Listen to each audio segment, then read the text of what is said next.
All right, we are live. Good evening, everybody, and welcome to another episode of the show at Fish North, Georgia.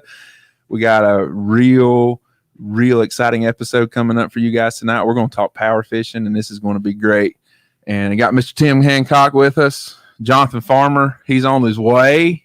He's running a little bit behind. Some people got to keep the power on. In case you didn't know, he works for Amicalola. I believe it's Amicalola EMC. So some people got to keep the power on. But we got a real good episode for you guys tonight. Got to take care of some business first. As always, this episode is brought to you by State Farm Insurance and the Cassidy Agency, Chase Epley.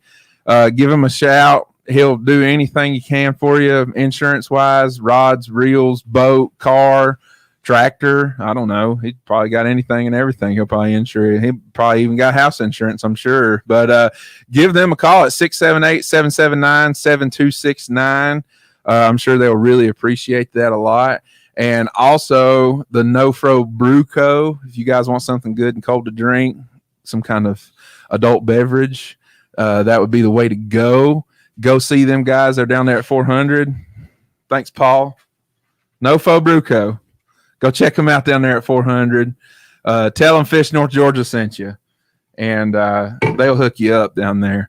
So with that being said, this is going to be fun. I know we weren't here last week. We had well, we're not going to. Paul said my bad, but we're not going to hold it against Paul. I'm not going to blame Paul because Paul got to go watch Jacob deGrom pitch, and I mean. And it was a walk-off victory for the Braves. And now, granted, they just we won't go into on the Braves. Yeah, and then they roar back. Yeah, you roar back yesterday with 14 runs. It's like, where's that been? But anyway, yeah, guys. So we're back tonight. We'll be back Danny is not here. He has the night off, and then you guys need to get used to my beautiful, pristine face because I will be here next Thursday as well with another episode. Danny's going on a trip, and Danny does a lot, and Danny said, I really want to go on this little trip, and all of us pretty much was like, you need to go do it and have fun and have a ball. Just get away for a few days. So we wish Danny the best, and it's always nice to have him here, and you got to see the Braves win this year. That is rare. Yes, it is. It is very rare. It has been win 2 in a row, lose 4 in a row. Win 2 in a row, lose 4 in a row. That's for sure. It's about a 50-50 shot. The champ is here. Jeremiah, good to see you. John, good to see you. Ron, Frank's fishing. Good to see you guys. Y'all keep on coming on. We're going to have some fun tonight. We're going to be talking power fishing, as I said earlier. And, power fishing, that's pretty much all that I like to do. The first time you were here on the show, I wasn't here. I had a meeting with Bass Club, and I could not make it. And I watched that episode, and you did a really, really good job. And I really enjoyed watching it. Really, it was fun. I had a ball. I'm glad. I was kind of nervous, and then I thought, Danny could just bring it out. Yeah, well, Danny's crazy. It helps. Danny's good. Danny's good at that. He's like getting the seeds out of those grapes that you don't like to eat unless you like seedless grapes or grapes with seeds in them. I'm a seedless grapes guy, but Danny can get them. Danny can get it out of you no matter who it is. So power fishing now. That is something that I was born and bred to do. I will make the statement saying that when God created fishermen, he created power fishermen, not finesse fishermen. And you have way more experience and way more know-how and knowledge about it than I do. So that's some things. I wouldn't say everything. Well, I'm listening. We might. You got a clue for sure. I appreciate it. It's been my handful of years that I have as a baby compared to how long you've been fishing. So, but go ahead. I started out. Well, I guess it would help. Yeah, I just realized he's way over there. Sorry about that. Well, let me ask you this: do you consider fishing a jig? What you consider that power fishing? I can fish a jig power fishing style. Okay, but I mean, just throwing it out, dragging it around, is that? Nah. Yeah. See, that's what I started out doing because I didn't know any better. Right. And I caught some fish doing it. I caught the biggest bass I've ever caught doing it. Yeah. And then I started working into crankbaits because I was fishing at Lake Wise a lot. Mm-hmm. And then we started getting into spinnerbaits, and we were throwing little spinnerbaits. And then my brother-in-law, dadgummit, I should have got it out. The first he pulled out. Tim brought his bag of goodies with him again. I brought my bag of tricks. This was the first time I ever saw a big spinnerbait. Oh, that looks great. That looks fabulous. And my brother-in-law, Ernie Parr, he pulled that thing out over Lake Wise, and I thought, you're out of your tree. I said, no bass is going to hit that thing. Well, it wasn't just a couple of minutes. He started catching 2 or 3 pounders, and I'm like, oh, okay. And then that opened the floodgates. Yeah. And now these things are getting bigger and heavier and bigger crankbaits, and I can't slow down and fish anymore. Hardly. I just can't do it. It's hard. It just takes so long to cover water. It does. And I mean, if I get to a spot, rock pile or blowout or something like that, I'll stop and pick it apart. If I don't get something on a crankbait or a spinnerbait or something like it, I'll stop and pick it apart with a jig or a worm. But then stuff that just looks too good. Yeah, like you just gotta pick up a worm or a jig. I'm the same way. You got to probe it. Yeah. Because and it has paid off for me several times. But then I'm going to go right back to power fishing, and it's just my numbers went up. That's the good thing about those logs that I keep. I can look back over 40 years, and I can see the jump in my production when I started power fishing, and it's amazing. And now that's all I do pretty much. Cover water. I mean, I have a finesse worm tied on my boat and all the time, and I'm not afraid to use it, but only as a last resort. I just can't do it. See, the thing that I've learned over the years is, regardless of the time of day, I don't look at fishing forecasts or anything like that. I don't really believe in them. That's the same thing I said on the show the night. I think Danny asked about the fishing game feeding times with solar lunar tables. Yeah. And my comment was, my personal opinion, I don't think they're worth the paper they're written on. I don't think so either. Because they print them a year ahead of time. Yeah. The weather is what matters. Right.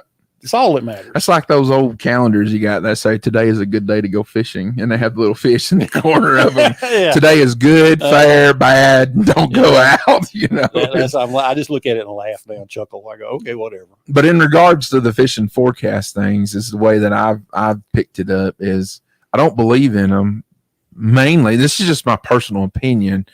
If you guys have had success paying attention to it, I'm not saying crumple it up and throw it out the window, by no means. No, that's littering. It is in my personal opinion that on any body of water throughout any time of the day, that there's actively hunting fish.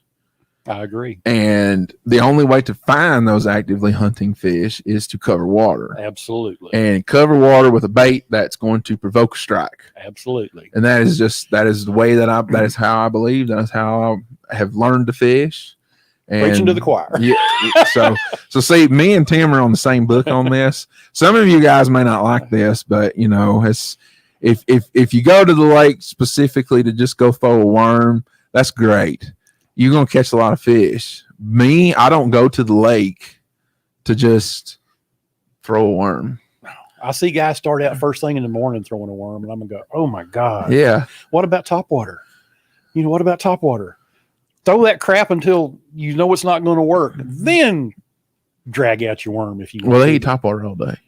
Yeah, well, they'll obviously hit it better in the morning. Yeah, they do. You got to be an addict to want to throw a top water plug all day on a sunny day. I'm not that bad. Guilty. Guilty. I'll throw it all day long. That doesn't mean if I come up on a spot where there's usually fish that I won't try to tease them up with the top water. And even if they don't bite the top water, you're liable to get them stirred up to where they're going to smoke the next thing you throw in there. Yeah. Which, I do that with these big baits like this. I'll throw it, I'll wake it or something like that, and they might not eat it. But the very next thing you throw in there that's under the water, they'll break your arm. Yeah. And but these guys that start out in the morning throwing a worm, dragging it down the bank to daylight, I'm like, oh my God. See, even in the wintertime, I don't even start out throwing a worm. I never start out throwing a worm ever. It's just I just don't do it. That's my last resort. Period. Yeah, that's right. Jeremiah right there. Granddad always said you can't catch a fish that ain't there. You got to cover water. That's true. That's very true. And power fishing is the best way to do it. Yeah, it is. Spinnerbaits, crankbaits, top water, start slinging. And then, like I was telling him a while ago, I said, 30 years from now, he may be like me, and you got to take a break every now and then. Yeah. And but when you start throwing these all day long, it'll take its toll on you. It will. But then again, if you've got the right equipment, it's not quite as bad, because you got a 7-8 foot rod and just rear back and toss it. The weight will carry it out there. But still, equipment has come a long way. Yeah. Especially in the last, would you say, probably 6-7 years? Oh, it's been longer than that. But specifically in the past 6 or 7 years, everything has went to as light as possible. Light as I'm talking about just the length of a rod. Yeah. Back in the 80s, up until about the late 80s, it was hard to find a rod over a casting rod over 6 feet, 6.5 feet long. Yeah. And when you start trying to throw, because that's when we started trying to throw these big spinnerbaits, whatever I did with it. Here it is. When you start trying to throw a 3/4 1 ounce spinnerbait on a 5.5 foot rod, it'll send you to the house after a while. Yeah. Because your wrist, I had to leave one day. One morning, by noon, I'd already caught 3 over 6 pounds. And I absolutely had to go home at noon because I could not, my wrist was hurting me so bad, I could not cast anymore. I couldn't do it. But the big rods, they make it so much easier now. You can just give it a little flip and send it out 20, 30 yards. Yeah. And then just wind it back.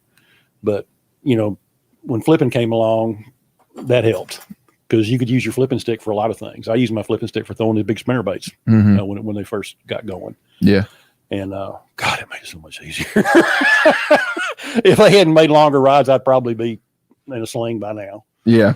But and then we just start experimenting with baits, making the spinnerbaits bigger and heavier, bigger crankbaits, and then getting into. I guess I started getting into swim baits. I guess in about 2007, somewhere in there, I started dabbling with those things. Yeah. And got some really atrocious looking junk. Yeah. And then I came up on this thing. Zoom in on that, Paul. There you go. I'm actually talking to the guy that makes these lures or owns the company about trying to get them established over here a little bit better. But I told him you're going to have to do some more regional type colors. Something that looks like a sexy shad, that kind of color. Something looks like a shad. Yeah. Because I ain't a big believer in color. I want it to either look realistic or gaudy as hell. One of them two. And so I told him, I said, you need to come up. I sent him a picture of my King Kong, my sexy shad King Kong. And I said, make one of those. I said, and I'll catch a big fish on this before too much longer. I'll get it on video and I'll send it to him. And he can use it for his promo or whatever. But I have no doubt in my mind I'm going to catch a giant on this one before it's over with. This thing is amazing, though. It'll dive. I can't believe how deep it will dive with that little dinky lip. That lip's no bigger than $50. So how deep? How deep? It'll get down 6-8 feet easy. Easy. I was hitting stuff and I thought, oh God, is fish hitting that thing? And they're not. And then I realized what was going on because I'd never dreamed it would dive that deep. Yeah. I wasn't pulling it that hard, and scared me at first. I don't want to hang this thing up and lose it. And you're throwing it on braid. Oh yeah. 65-pound braid. 65-pound braid. 65-pound straight braid. No leaders. I couldn't. What kind of reel? That old 5500 C Ambassador that I had on here the other day. Okay. They're made back in the 70s. Yeah. Those things are like tanks. I don't know why everybody doesn't use them for their swim bait fishing. You can't kill them. Yeah.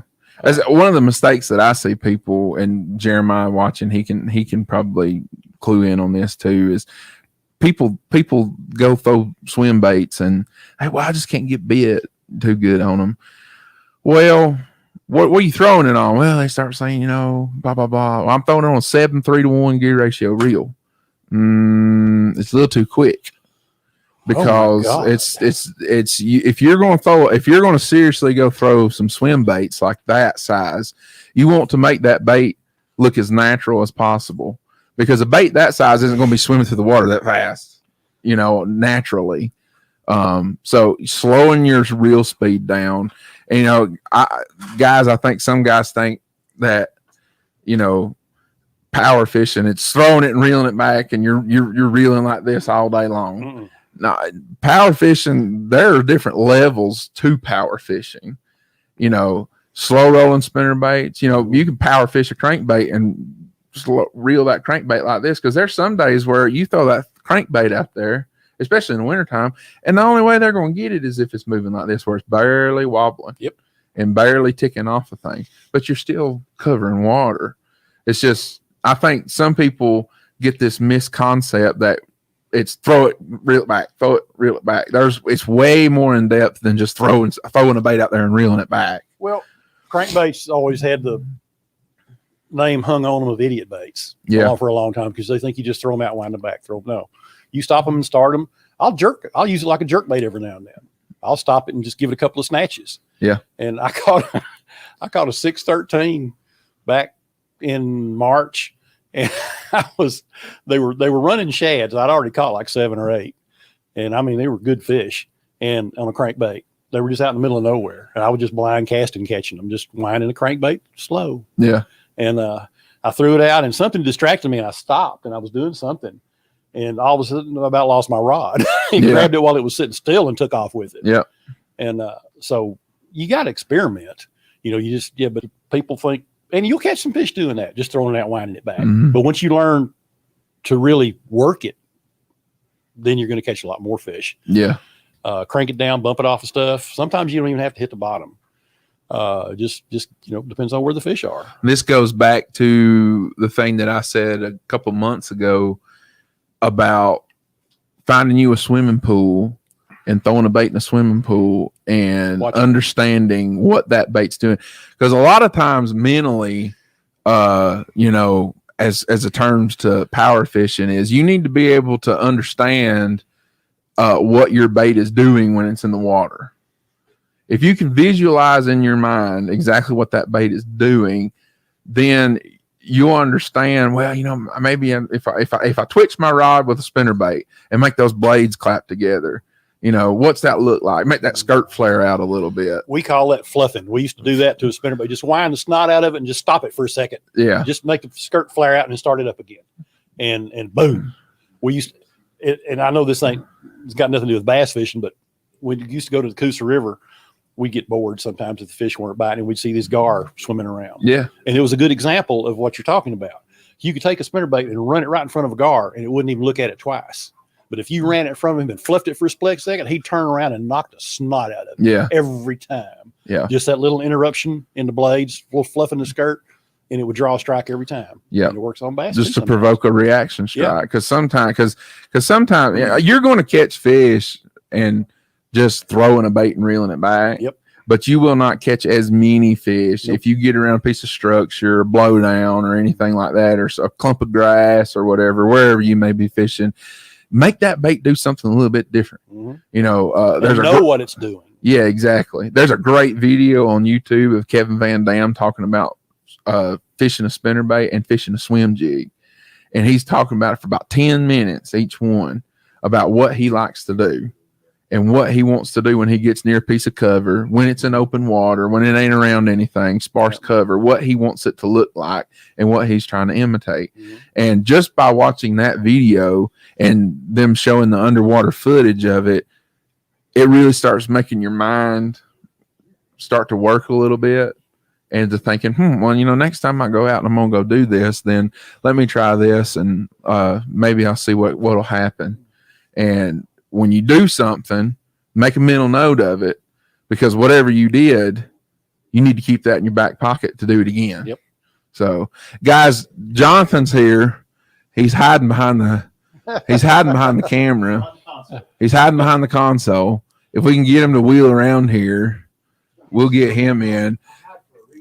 Wait, listen, we need to see your beautiful face here. It's better that way. I don't break stuff. You use that spinnerbait yet? I did. Did you catch anything on it? I caught one, about 2 pounds. See, that just goes to show you that a little fish will hit it too. But I think I was fishing it in the wrong spots. I think I was fishing it a little too shallow.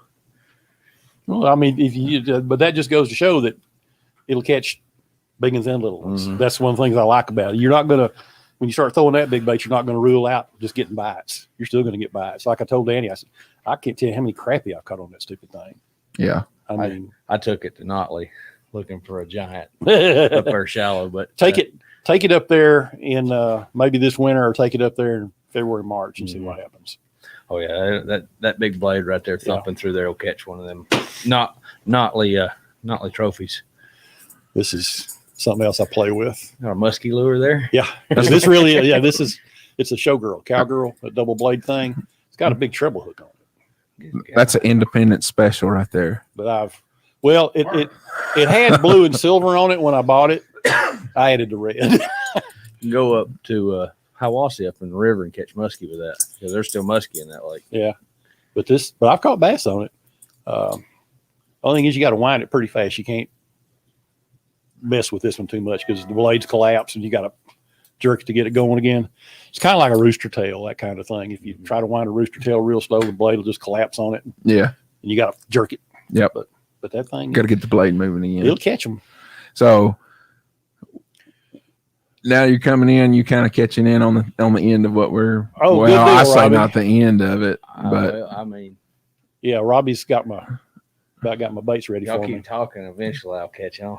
well, right now we're discussing just moving baits, and we're kind of really talking about spinner baits and stuff right here at the moment. Speaking of gear ratio on reels, the other thing about using high speed reels on lures with a lot of resistance, it works you too hard. Mm-hmm. It's like I've got my favorite little crankbait right now. I've been using it on like a 5-to-1, and I moved it to a reel that was like 6-to-1. Mm-hmm.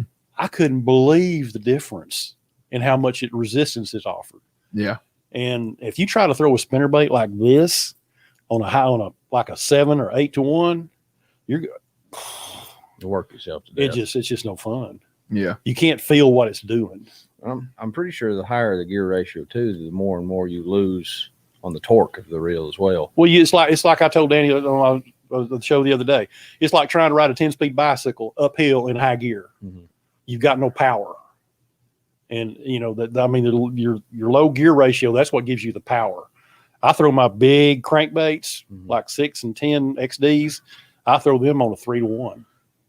David Newcomb said, "Focus the camera, Paul." I guess he's getting seasick. What's my favorite color spinnerbait? Yeah. So while Paul fixes the camera, what's your favorite color spinnerbait to throw? I only have 2 colors. Yeah. Whose camera, David? Yeah. Comment on here and tell us. Ouch. I mean, Tim looks sharp. Looks. First time for everything. Ryan's, you're beyond help.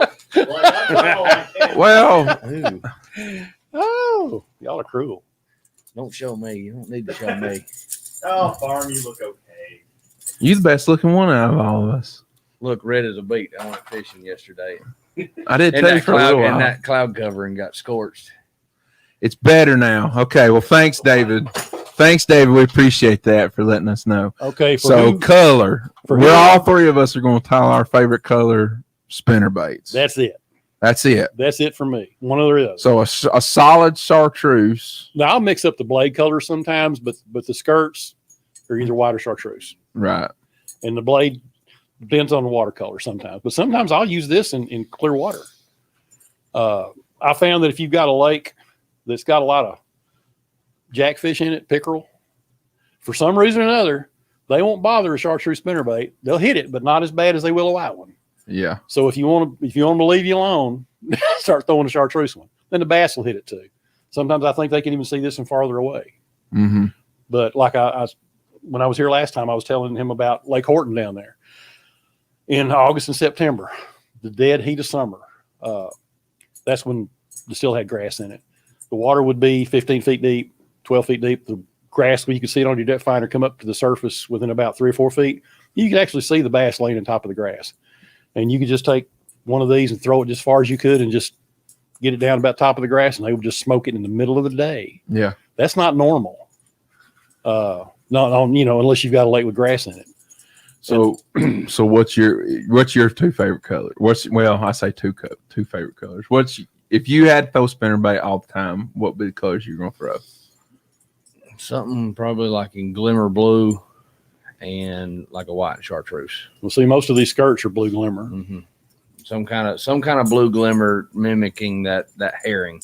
Well, just a shad. Shad in kind particular, gizzard shad. Something that's got a blue hue in it when the skirt's kind of fluttering a little bit. So you get that secondary action. You get that little shine off of that skirt as well. So a lot of these blades too, are got that crystalline finish in them. Yeah. If I can find those blades, I like to get those. Yeah. Even the chartreuse ones. Well, that one doesn't, but some of them do. It's hard to get a steady supply of what you want when you start building these things. Yeah. And I did see a tweak earlier this week that somebody showed me that actually has a airbrush, and they'll mix clear coat with the blue flake or the candy flake in it, and spray it over the blades and get the flake that they want, in there, or mix a little green pumpkin in there if they're throwing a dark colored spinnerbait. That tilapia, David Newcomb down there, this spot sticker color, tilapia color, it really is, because it looks very bait fishy. Yeah, I know he calls it tilapia, but it mimics pretty much any kind of bait fish, in my opinion. If you've got something that's kind of whitish, shaddish, and then you got something that's gaudy. See, that tilapia looks kind of similar to this. Yeah, it looks like a blueback. Yeah, it looks kind of like a blueback.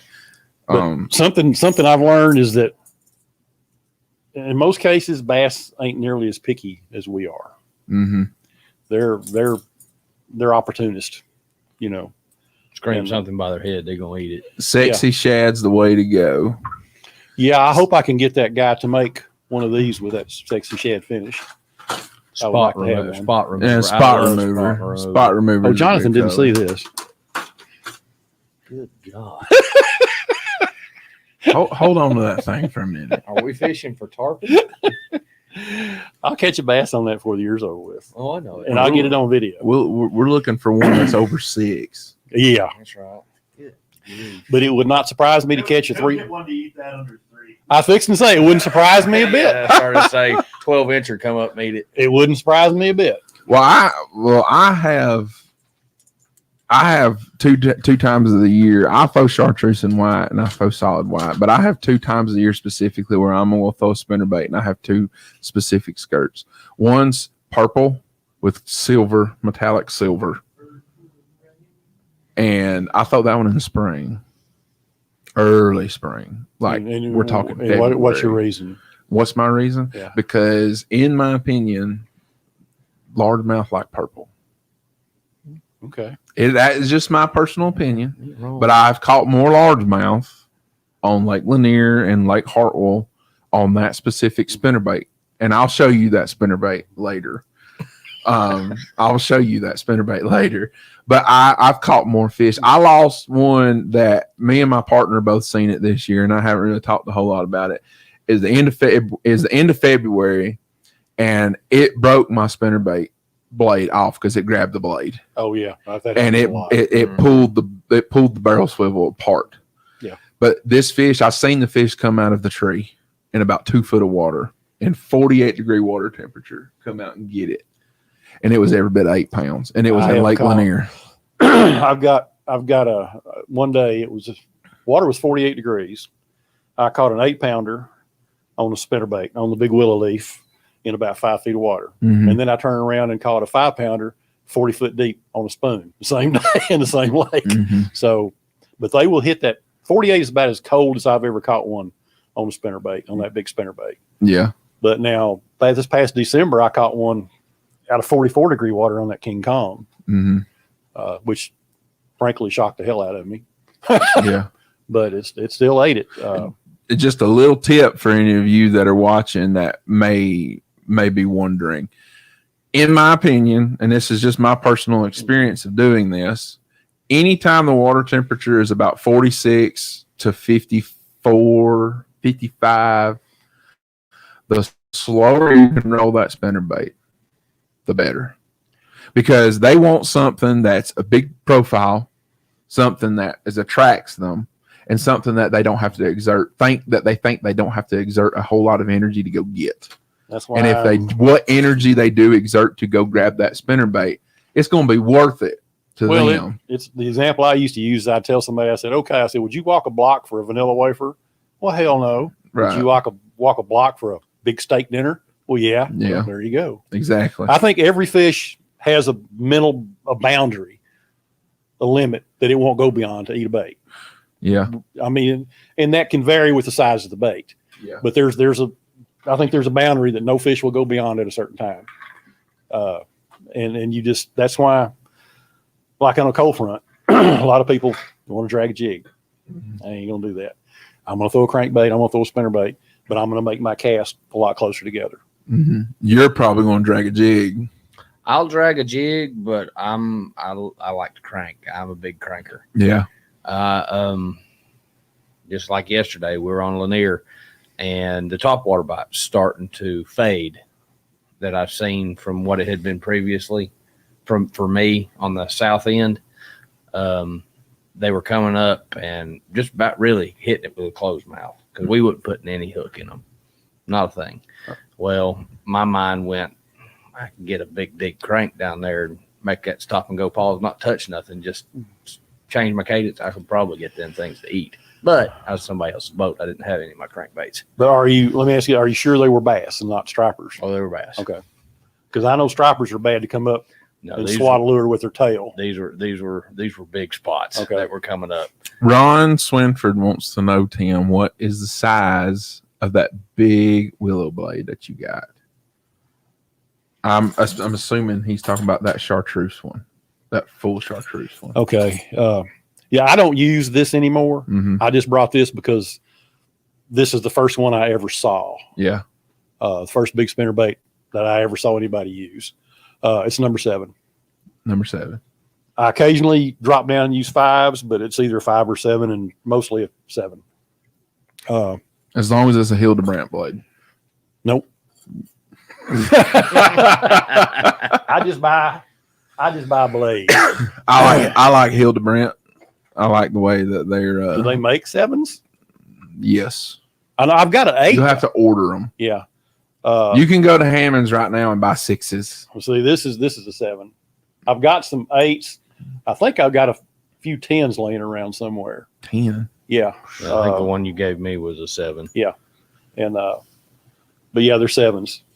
One I've never felt a willow leaf give off as much thump as that number 7. Felt like I was fishing like a number 5 willow or Colorado blade down there. One thing I learned is to beef up my swivels because I got tired of them jerking the blades off. Like I told you that video, I think it was just last month. The very second cast with this one, not only did I lose the fish, but I got the blade ripped off. So then I whipped out this one, very next cast, hung one, lost it. Then a couple of casts later, I hung another one. I caught it, but it ripped the blade off. So fortunately, I did have some extra willows. I didn't have any more of those big blades. I was pissed. And if you see the video, you hear me just how pissed I am. Do you have a certain number of fish catches on a spinnerbait before you retire it? Nope. I'll fish it till it breaks. Okay. And that's the good thing. Me and you talked about this the other day.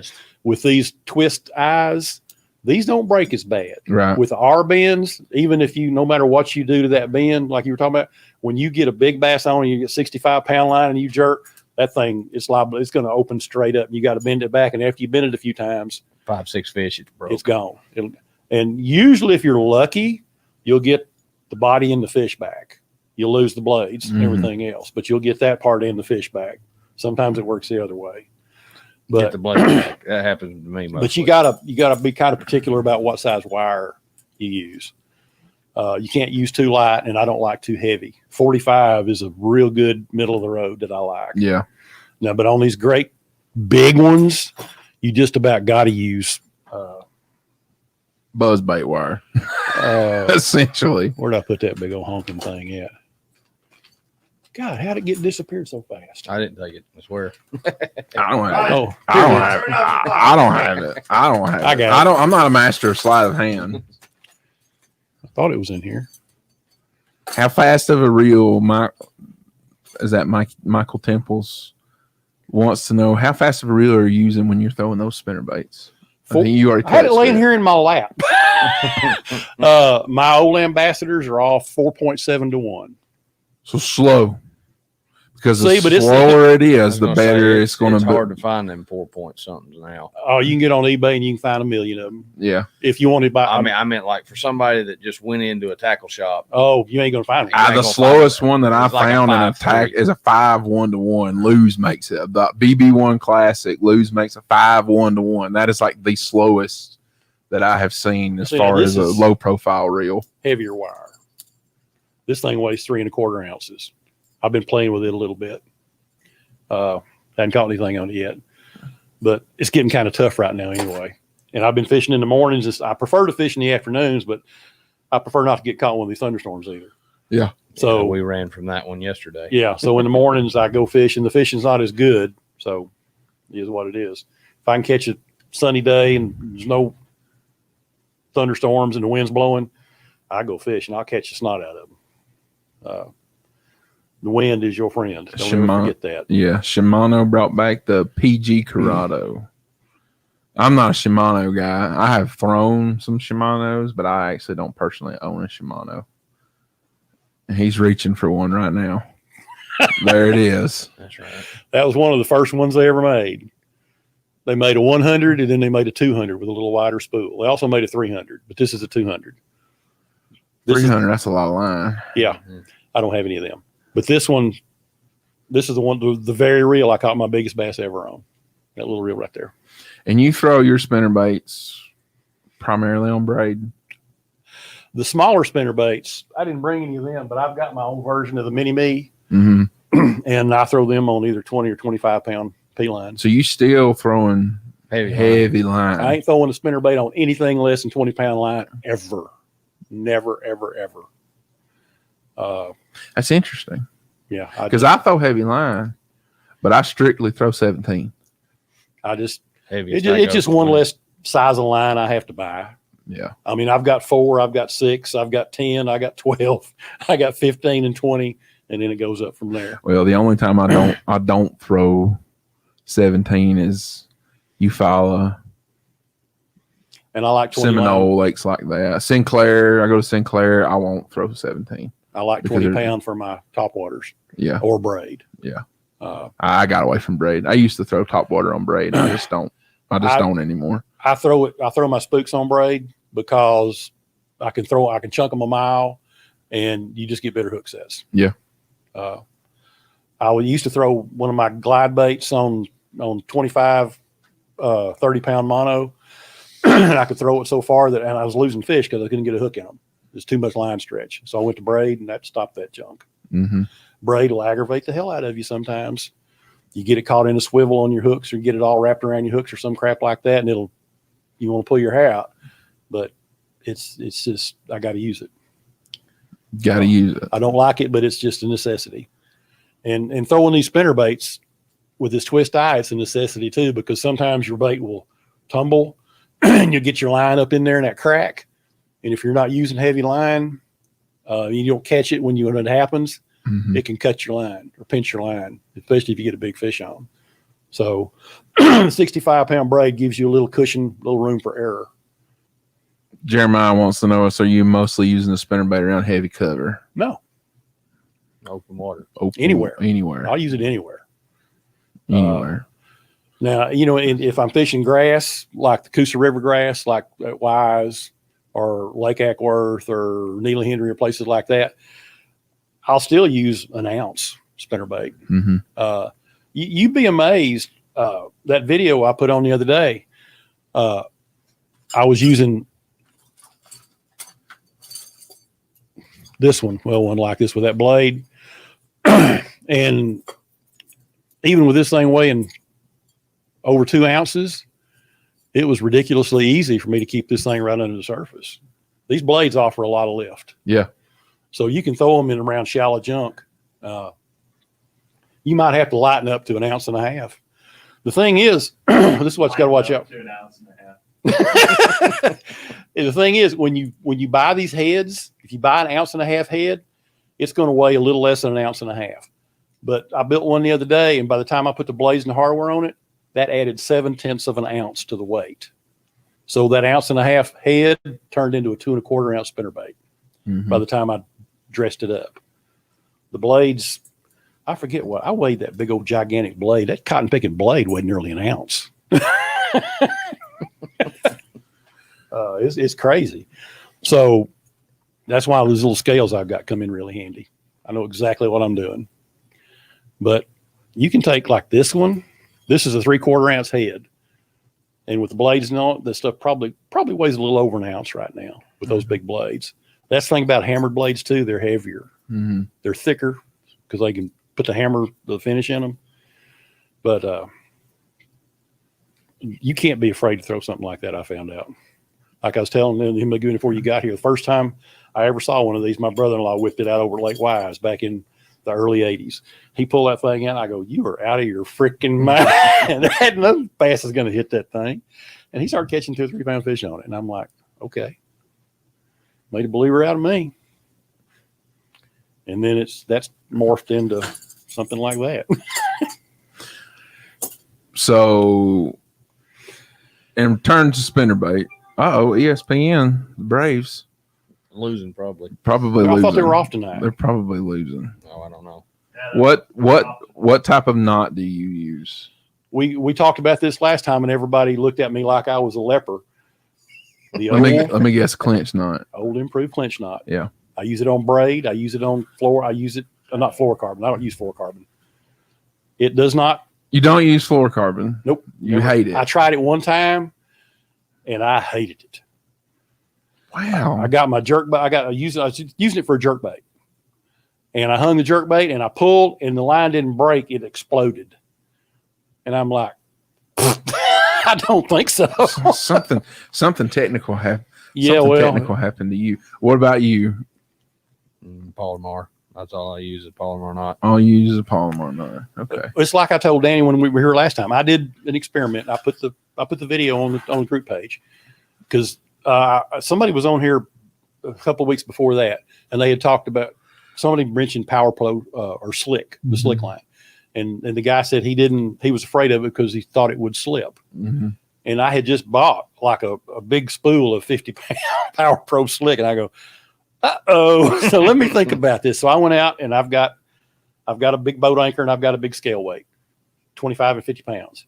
I tied it. Now the thing about it is, why braid will slip sometimes is you don't give it enough wraps. Just give it 2 more wraps. Give it 8 wraps. So I tied the braid to the boat anchor, picked it up, no problem. Tied it to the 50-pound weight, picked it up, or just as it began to move, the line broke. But that knot did not slip. And if it ain't going to slip lifting 50 pounds, it ain't going to slip on a fish. Knots are all about what you have confidence in. If you have confidence in a particular knot and you know how to tie it, then there's absolutely nothing wrong with that knot. We're not all out here fishing for bluefin. Yeah. Where we need as many wraps going through whatever the hook is, as we can for holding on. It also depends on what way you're fishing right. too. If I'm flipping, if I go to Guntersville, I go to Eufaula fishing grass, and I'm flipping into that grass, punching it, I'm usually going to tie a snail knot on a big flipping hook, just because when you yank so hard and that bullet weight comes flying out of those fish's mouth, it opens their mouth, so that snail that hook comes up like this.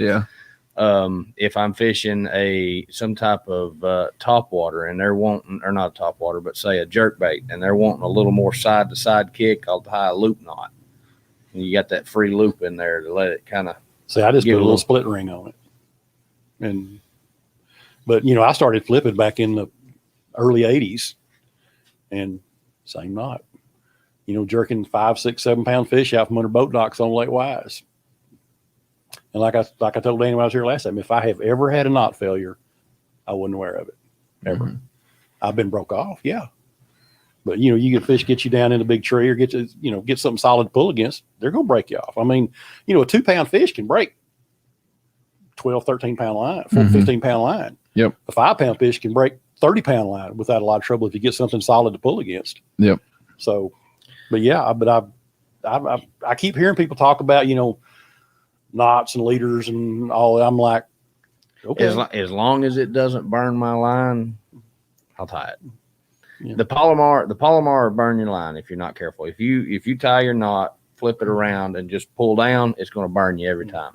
But if you stick your finger in between that loop and pull, it'll come up, make a knot, and then you can just wet it and slip it down. Well, I slobber all over my knots. It never. And if I do burn it and I don't know it, I can always tell, because if it breaks, you'll have a little curlicue on the end of your line. Yeah. Yep.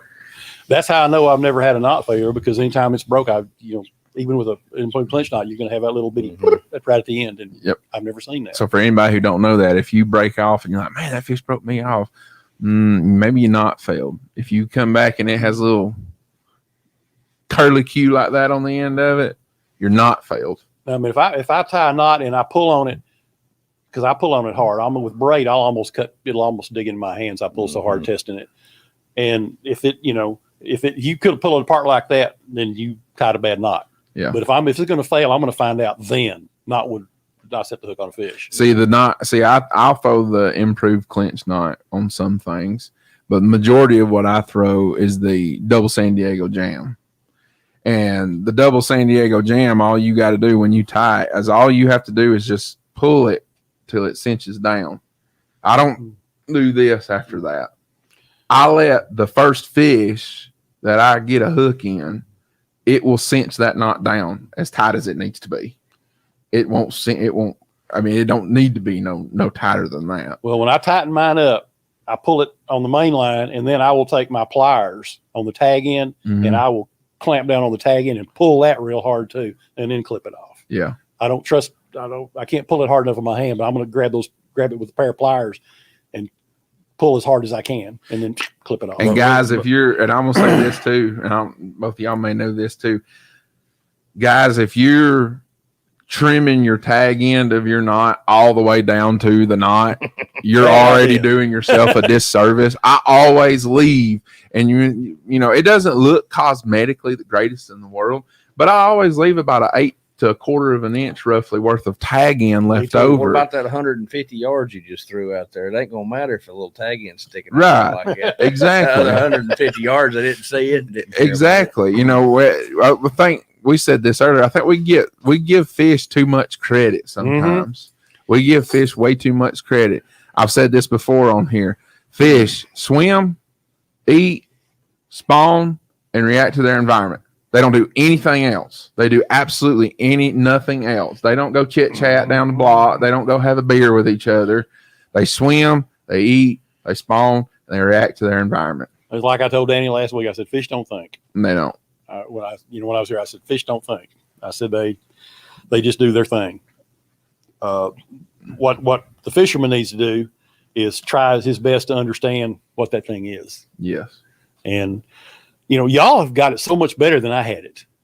I didn't have the internet. Yeah. I had books, I had magazines, and I had a few TV shows.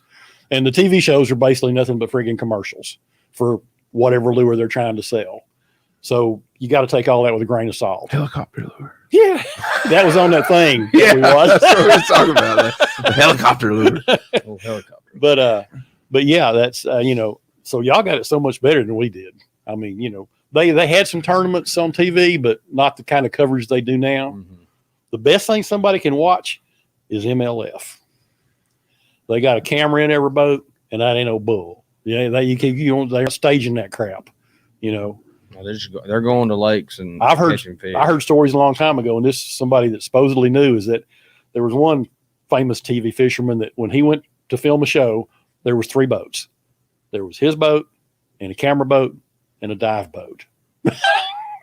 And he actually had divers sometimes go under the water, hook a fish, and let it look like he was catching it. I can only imagine who that was. Well, we won't get into that. And speaking, it might hurt feelings. You might. It probably will hurt feelings. But and speaking of stuff like that, there were some statements made last time I was here, and about, Danny was talking about, we were talking about me catching a lot of fish in 2011, and somebody brought up Rocky Mountain.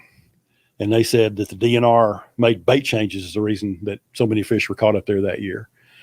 And I'm like, really? So I emailed the DNR. Well, lo and behold, the DNR guy that responded to my email was watching the podcast that night. and he was like, no, there weren't. So you got to watch out for people just spewing BS. Well, that's like right now, with everybody on, say, let's take Lanier for example. Everybody's out there targeting those herring spots, out there on those humps, out there on those brush piles, looking for those herring spots. Mm-hmm. I actually go shallow. Yep. When that happens, because I don't want to compete with the traffic. I'm going to go look for the fish that's not molested. Okay, you haven't said that. That brings up something else that was said about summertime fishing. Somebody made the statement that if you're going to fish in the summertime, you better go deep because there's no oxygen in deep water. When I heard that, I went shallow water. Shallow It's just, water. okay, my bad. There's There's no oxygen in shallow water. And I'm like, what? So then again, I reached out to the DNR and I got an email back. And they said, no, that is completely back-asswards. There is more oxygen in shallow water than in deep water. Well, that's why your thermocline develops. In the Exactly. summertime, because your oxygen leaves. And the statement was that if a fish comes up to the top to hit a bait, he's basically having to hold his breath to do it. No, if the fish has to go below the thermocline to hit a bait, not only does the fish have to hold his breath, but so does the bait. The bait's already dead. Yeah. So that's just, I just hate misinformation. That's just chaps my butt. I'll actually target the bluegill eaters this That's time what of I year. do. The prop baits, the frogs, and stuff like that. I'll target the bluegill eaters instead of the herring eaters because a lot of those fish on these herring lakes like Lake Lanier are not targeted as much and left alone.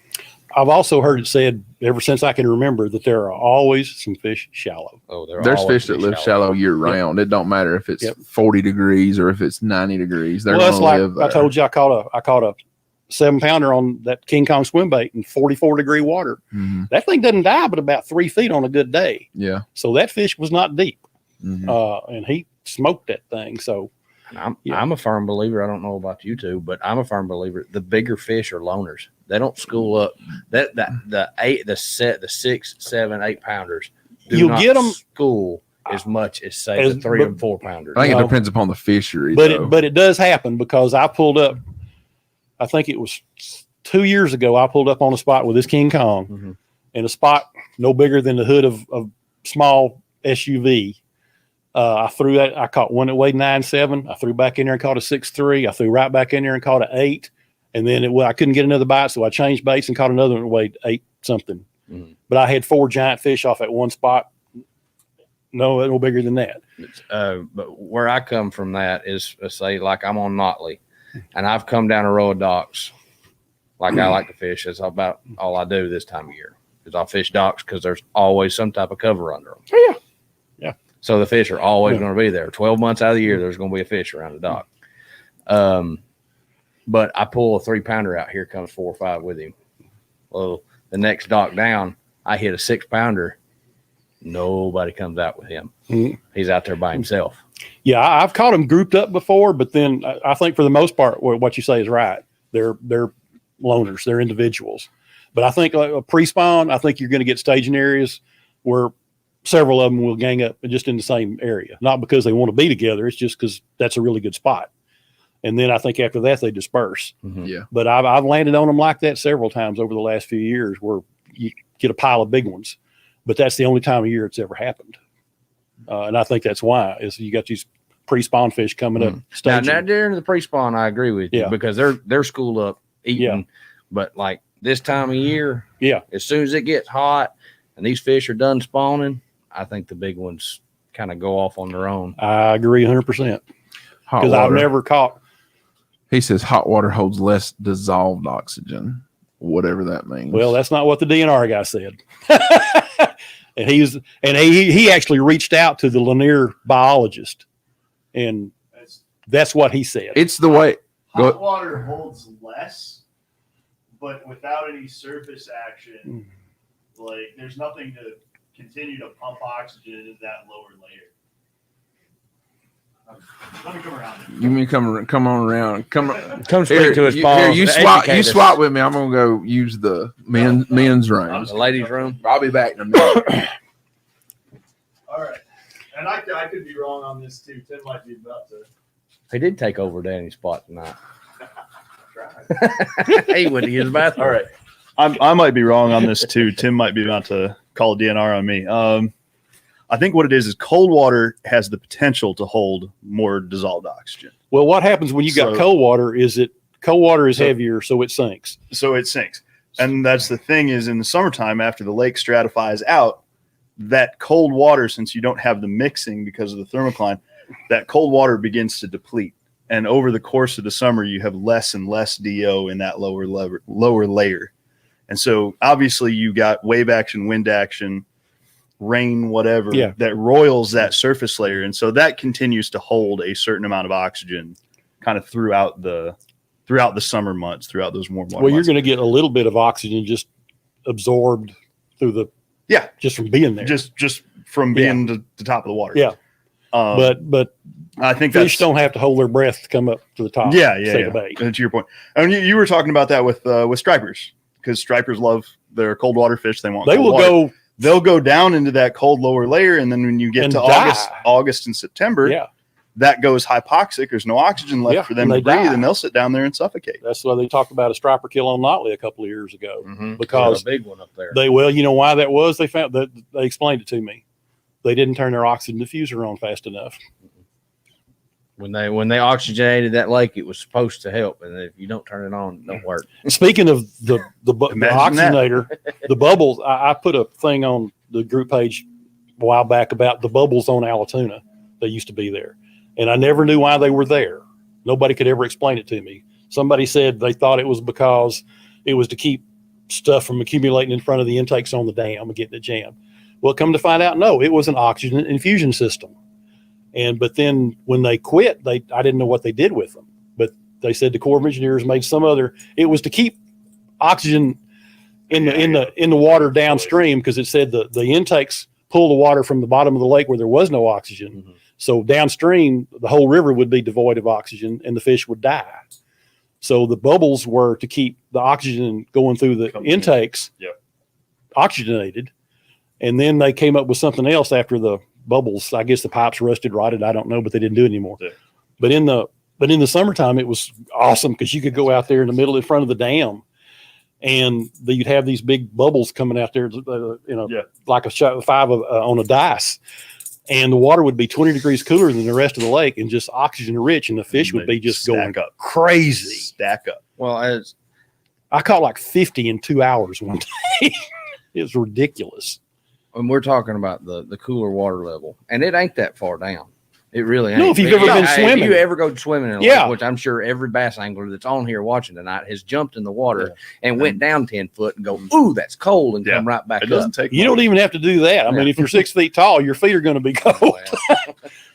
But yeah, you can feel it, just your feet. Mm-hmm. So, I mean, it doesn't take long, I looked on eBay the other day. I thought about buying an oxygen meter. Well, I ain't. They ain't cheap. So I'm surprised. This is a common thing up north, the Great Lakes, that people use, like salmon fishing or trout fishing, is they'll use a probe to see where the thermocline is to determine kind of exactly. I'm surprised we don't see that more down here. In the Highland reservoirs. I'd say with the whale and earfishes in the timberline, because it has a timberline. That's a big deal. After the thermocline sets in, where's the thermocline at? Is it at the 60 foot mark and that's it? Yeah. Or if you could find the thermocline, your timber game would skyrocket. It would change things. I've heard it said. I'm not with electronics. Knowledge is power, right? I don't even know how to set a waypoint on my depth finder. That's how bad I am. They just got it all up here.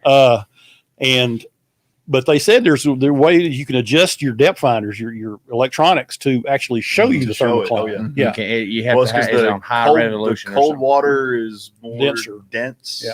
It's one way or the other there. and it shows the thermocline. But yeah, we just said that cold water more dense. That's why it sinks. But Yep. if you're like, That's why you have turnover in the fall. Yeah. and big shad kills. And Yeah. among other things. You know, that cold water doesn't kill the shad like as bad as I think we think it does, because When that dead water, we'll call it dead water, it's still got oxygen, but it's dead water. When it flips and turns up, all that shad shallow, it suffocates them. that's why it's so hard. To me, fall fishing is the hardest, because you can target them pretty good in the spring and in the fall, but when that lake starts mixing, and they can be 5 feet deep or 50 feet deep. Well, It's all, it's Yeah. just that's hard for me to fish. Just pick your favorite thing and do the heck out That's of it. pretty much what I do. I go in the back of creeks in the fall. I either get my bait. butt kicked or I do something. You can load up fast. Talking like Jonathan said, in the fall you can load up fast if you find some in the back of a pocket. Yeah. And especially on these lakes that have striper in them, if they have bait pushed back there in the backs of those pockets, don't be like, oh man, well, there's striper. There are spots in largemouth in there with them too. It's just all about who gets to the bait first. Oh, yeah. Some of the biggest spot bass in the lake will group up with those striper. Well, that's They why They really will. I said when we were talking about the front runner last week, I've got a picture of a striper on the front on the spook and a spot on the front runner. Same thing, you know. And something else I meant to talk about the front runner last week and I forgot. If you're using a front runner and you have one of these cases where you get a fish on one bait or the other, and you see there's like a wolf pack with it, unless you just really want to catch that fish, you're in a tournament, just let that fish swim around, and another one will come up and bite whatever isn't occupied. Because I've done that a lot on Altoona, and you wind up with a couple of really good fish. What is Smart Strike? Is that an app? I think it's an app. Oh, it's a new toy on Humminbird that tells you what to do. Oh, is that what lights up in pink or whatnot and shows you where? Hell, you if I should can't go? set a waypoint, I don't know what that is. More power to you, Eric Payne. But what I'm I going can't to tell afford me none what of to that. do is what my previous experience and what I'm seeing right there in front of me at the moment. Bingo. That's what's going to be doing That's it for why. me. That's where 40 years of And that goes back. That ties back into power fishing again, Mm-hmm. because there's all different kinds of baits that we can power fish, and we can use moving baits. Yep. And one of them on any particular day will outfish another one. Mhm.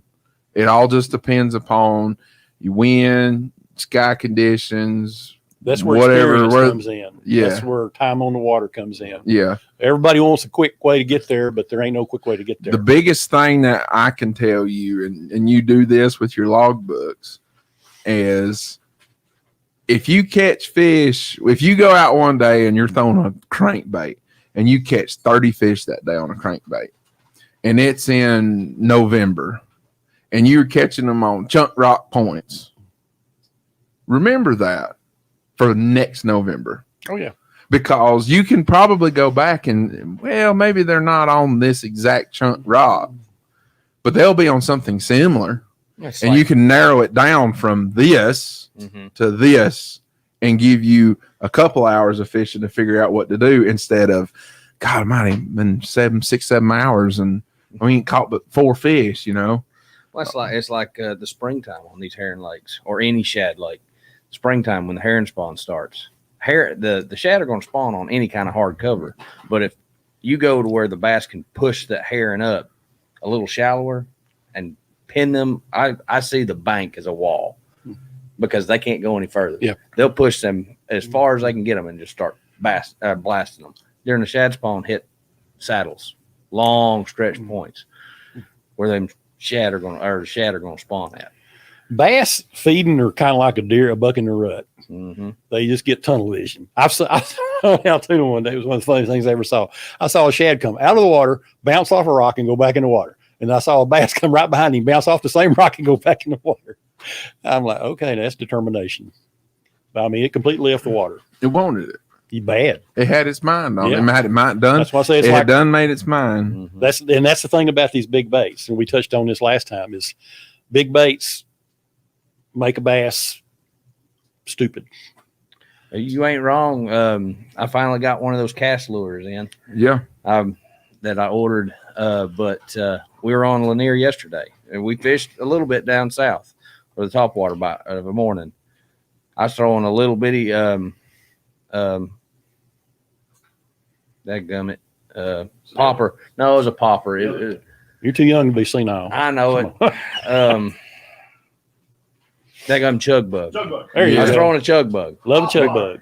and Buddy was throwing the cast lure, and they were coming up and just destroying that cast lure. Wouldn't touch the chug bug. Really? Wouldn't touch it. Well, that's interesting.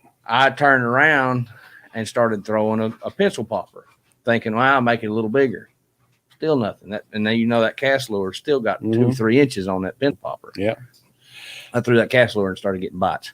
This is something that I brought these two little lures. I mean, they're tiny lures, but they illustrate a point of size matters. That's why I put that poll on there the other day, and it did not go. I was surprised the way it went. I gave two options. I said, which is more important when selecting a lure, size or color? I figured more people would go color, but it went 5-1 size over color. And that shocked me. I mean, I agree, but it shocked me that everybody else thought that way. But these two little lures right here, there is not much difference at all. One's a little 1/8 ounce rattling rat. The other one's a 1/4 ounce rattle trap. 2 years in a row on Wise. Schooling fish. You couldn't buy a strike on this, and they would hit this on every cast. If you were catching them on this, you put that down and throw this, and they would just totally ignore it. Pick this back up and go back to catching them. But that's how size sensitive they can be. So they worse than a friggin' trout when it comes to that. So that's something everybody needs to keep in their mind. When I buy lures, I don't buy multiple colors. I buy multiple sizes. That's why. I mean, I stay very general with like my jigs. It's a brown jig, a black jig, a green pumpkin jig, and that's it. Yeah, I throw a white one sometimes. Well, swim jig, but I used to flip a white jig over at Wise a lot with a little trailer on it and fall. And that's something else.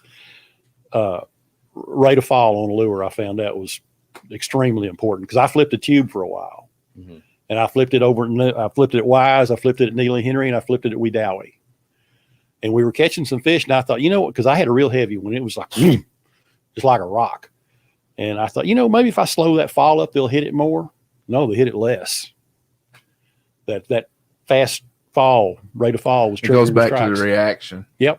If something gets in their face, and bass ain't got hands. Yeah. They can't fondle anything. Yeah, they're going to hit it before it gets away. that's like you get in the boat with somebody and they go, oh, there he is on a jig. Yeah. Sit there.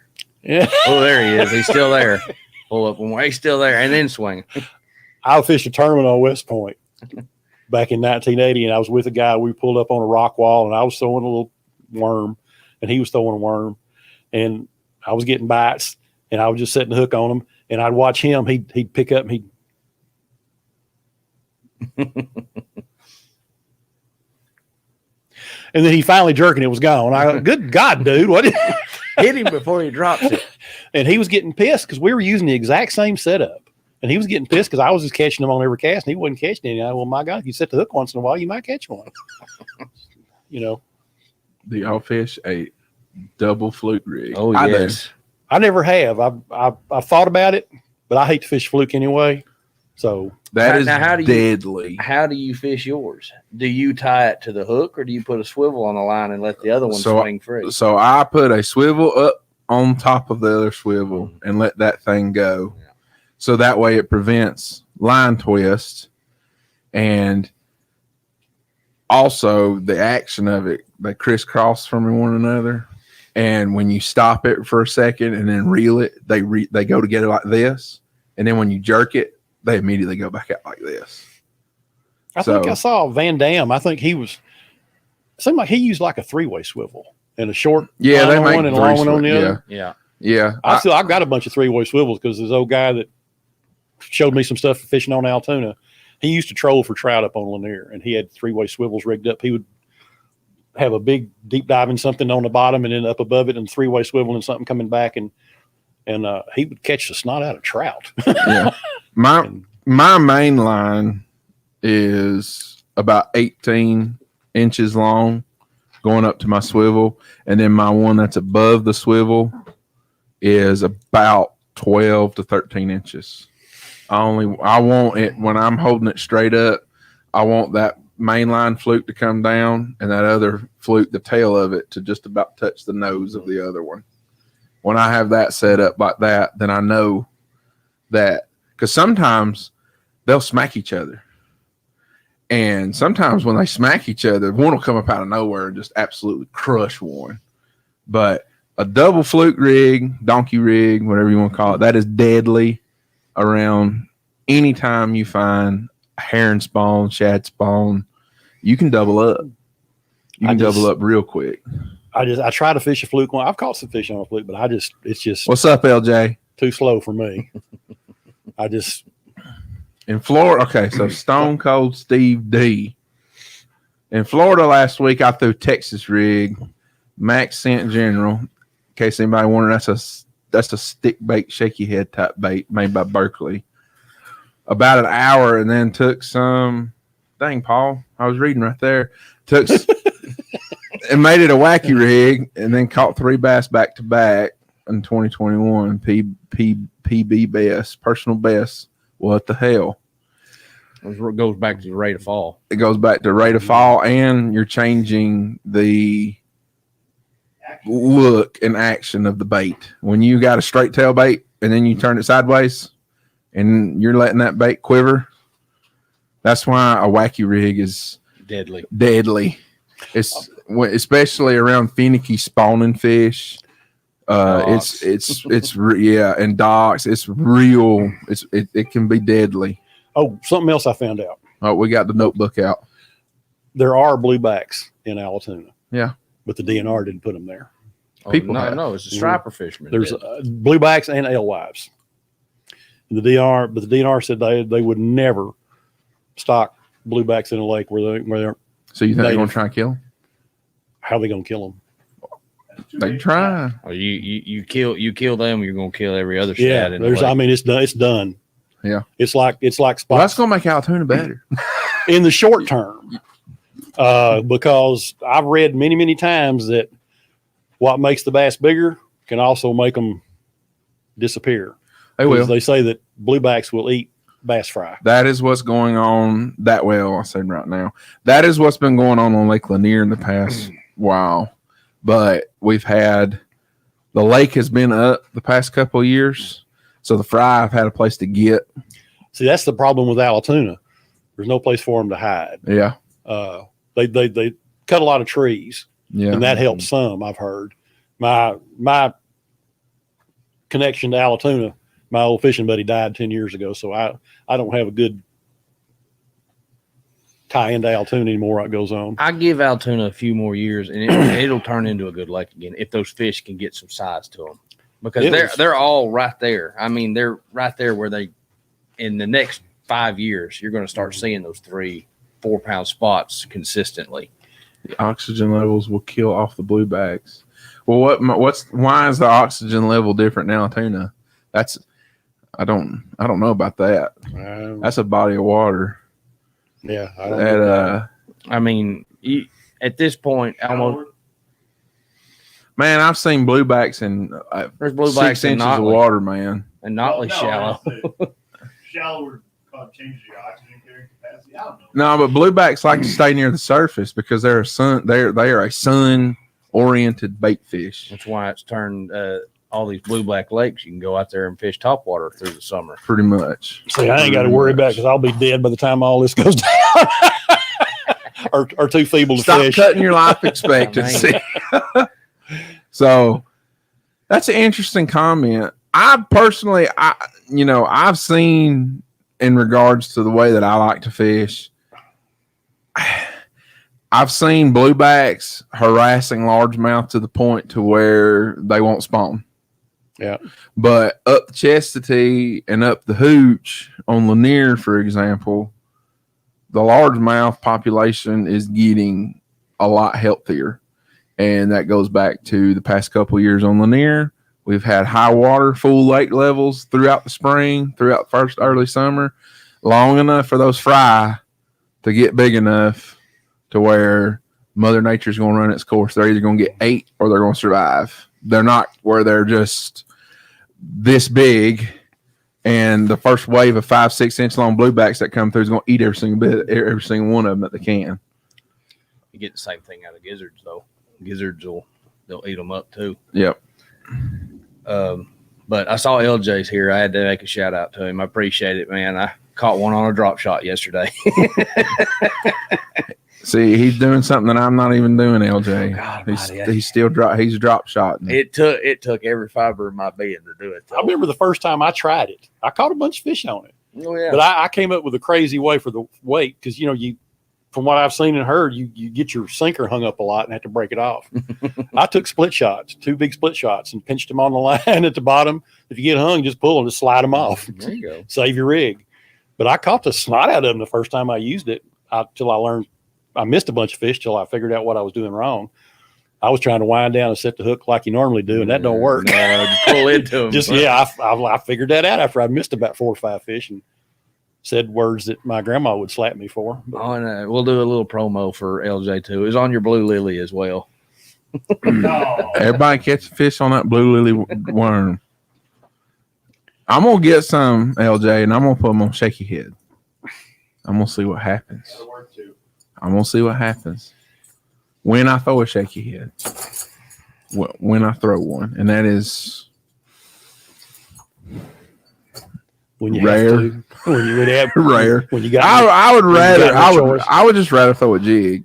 Hey LJ, you got your pontoon boat turned around? I got a tournament this Saturday. I need it turned around.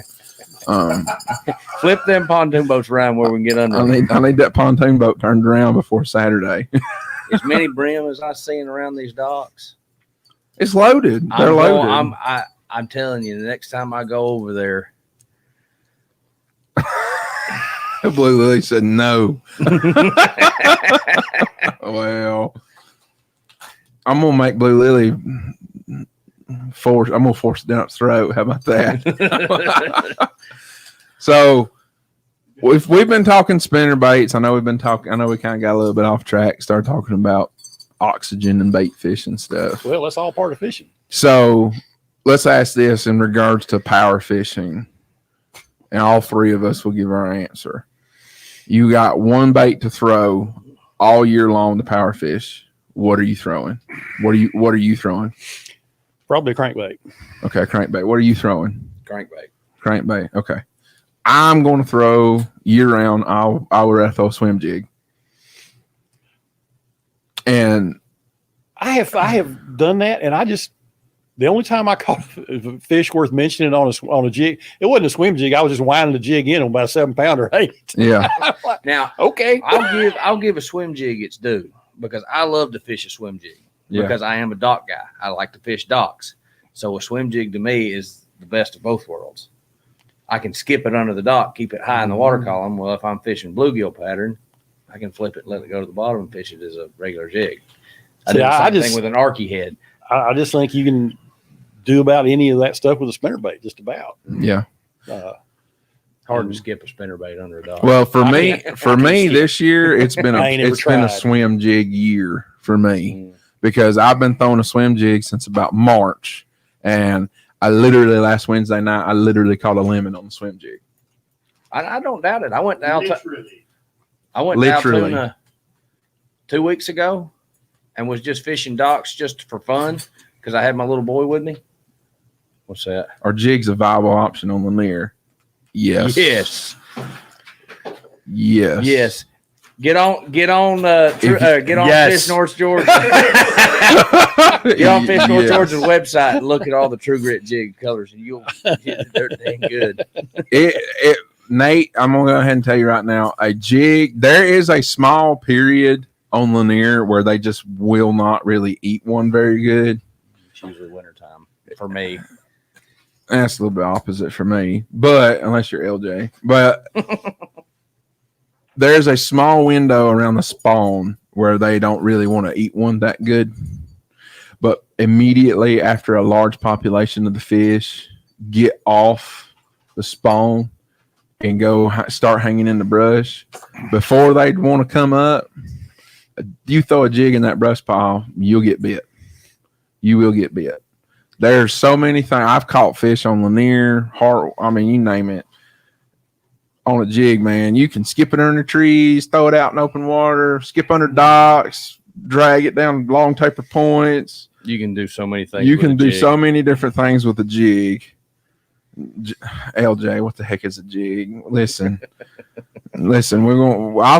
Listen. You take me drop shot fishing, then we'll turn around. We'll go on my boat and we'll go jig fishing. How do we fish a crankbait?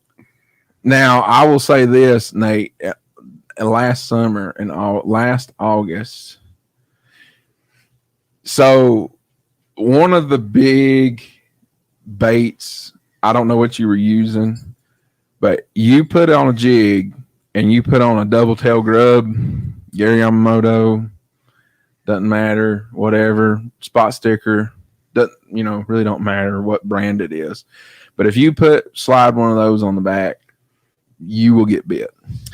It goes to time of season too. If you go in the wintertime, you don't want a lot of action in your trailer on a jig. You go with a beaver or something like that. They just got that slow fall, doesn't have a lot of movement. Fish are sluggish too. And you get into the spring, then you get to something like a chigger crawl that when you pick it up, it's got a little flap to it and goes back down. But in the summertime, you want a lot of action. You want a speed crawl. Or the Strike King, the Rage Crawl. The Rage Crawl. You want a Gary Yamamoto grub, the Cowboy, if you're really wanting to throw some stuff out there.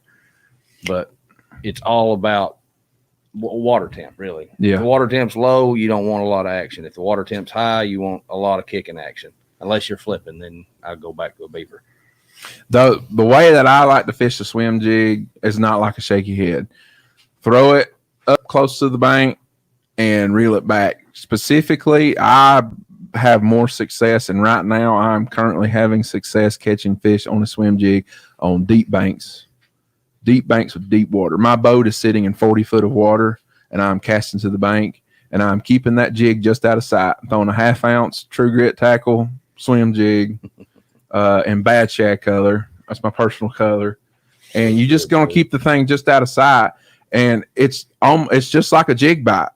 You'll be reeling it along. You don't really have to, I seen it, this thing always pops in my mind when Jason Christie won a couple of years ago up on Dardanelle when they were pulling the water. He was throwing a black and blue swim jig, and he was throwing it out there, and he had his rod up just like this, and he was reeling it like this, and he was just shaking the fire out of it. Man, I get more bites throwing that thing up there and just slow rolling it back. And I put a paddle tail grub on the back. I get more bites with a paddle tail grub on these lakes like Lanier and Hartwell, where the bluebacks rule. I like more than a crawl.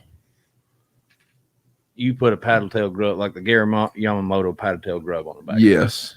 Say I'm a little opposite. I put a double tail grub on the back of it and swim it like a menace. Gotcha. And swim it. If they want it this way, I can turn it and make it kick like this, like an actual fin of a fish. That's the way I fish them. And I've caught some good fish on a swim jig. Well, there's no wrong way to do it. No, there's not. There's really not. You can put anything on the back of a swim jig and swim it, and they'll still eat it. See, I'm just going to throw a spinnerbait. See, you can fish a spinnerbait in the same areas you can throw a swim jig. I mean, in grass, around docks, around heavy cover.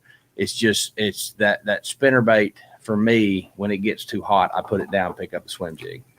It's just what's happened over the years. I can show you, if I could get internet service here, I'd show you some videos of the last 4 weeks. Big. I've seen some of the posts you've been putting out. Yeah, but I didn't put the videos up. Yeah, like I said, I told him earlier, I got the one with the big Colorado blades. I got that thing demolished on the second cast one morning, tore the blade off. They didn't have another blade, so I had to go to the willow leaf. Hung a big one on that, lost it. Then I caught a 3 and a 4 and a 5 right after that. Now, this is all in less than an hour for the one in the same spot. See, when it comes to spinnerbait, and I know they're on a spinnerbait, if I can get, because I am dock oriented, a lot of the stuff I do is dock oriented. And if anybody that fishes with me knows that, if I'm fishing spinnerbait and I can't get the spinnerbait where I want it, I'll turn around and throw a flashy swimmer. A what? flashy swimmer. What's that? It's an actual underspin spin that's weedless. Oh, okay. It's got a blade on it, Twist and lock hook with a blade on yes, It's a Okay. secret. I'm just kidding. It's not really a secret. it's not a secret, but you can skip them a lot. But I mean, I can get a spinnerbait under docks, but I'm not getting it to the darkest part of the dock where I want it, where I know those fish are sitting. So if I'm gonna, I pretty much quit fishing a jig when they quit making pork frogs, or when Uncle Josh quit, because that's I like the pork. And Damn, you ain't thrown a jig in a while. no, I don't throw them very often. I mean, it was like now I caught one. I don't know. It's day after Christmas, 4, 5, 6 years ago. I caught a 9 something on a jig. But I can count the fish I've caught on a jig in the last 5 years, just about on one hand. I just throw crankbaits and spinnerbaits, and I just ain't got the patience for it anymore. Do y'all fish a fish head spin? I've got some, but I rarely ever use them. I'm in the ballpark that it's one of the most overfished baits on Laniers specifically. Somebody, I don't really like one anymore. I think somebody asked earlier how we fished a crankbait. I think we just totally. Oh, we missed Oh, that. did we miss one? I think so. I don't know about y'all. I break my cadence. I don't ever make a steady reel back. It just depends on the situation. I've got another video from back in March where they were up schooling, and I would just take my little crankbait and I would just throw it out there and I would just hold my rod high and just wind it like that, and they just I got like 8 fish on the video, and they're all like 3, 4, one weighed 5 something, but then sometimes I'll wind a snot out of it. It just depends. But usually when they're busting shad like that, I just hold my rod high, try to keep it shallow, and just wind it real slow. I want it to look different from everything else out there. If I'm fishing my crankbait, the way I fish most of my stuff, with crankbaits, it's bottom oriented for me. I'm just sitting there slowly reeling it. I'll stop it. But especially if I hit something, I feel that bill dig into something, I'll pause it, let it rise up, and then I'll start it back up again. That's usually when the fish will just drill it. But if I'm fishing it in open water, I'll actually fish a crankbait in 40 foot over brush piles. Yep. And I'll speed crank it. I'll sit there and get a higher gear ratio reel, like a 6:1 or something, and burn it and actually kill it on its way back a couple times, pause it, make that split second decision, and they'll come up out of those brush piles, say just like your spy baits and stuff like that, and engulf it. Yeah, just to me, it depends on what kind of crankbait I'm throwing. Am I throwing something like a DD22 or 6XD or even a 10XD, or am I throwing a little like a deep WeAre, something like that, a little bitty one? It just depends. Norman Deep Little End. No, a deep WeAre, Rebel deep. No, WeAre. I was saying Norman Deep Little End. Oh, I've caught more fish on crankbait. Now the rock crawler is starting to. I'm a big spro to guy. push that thing away from me.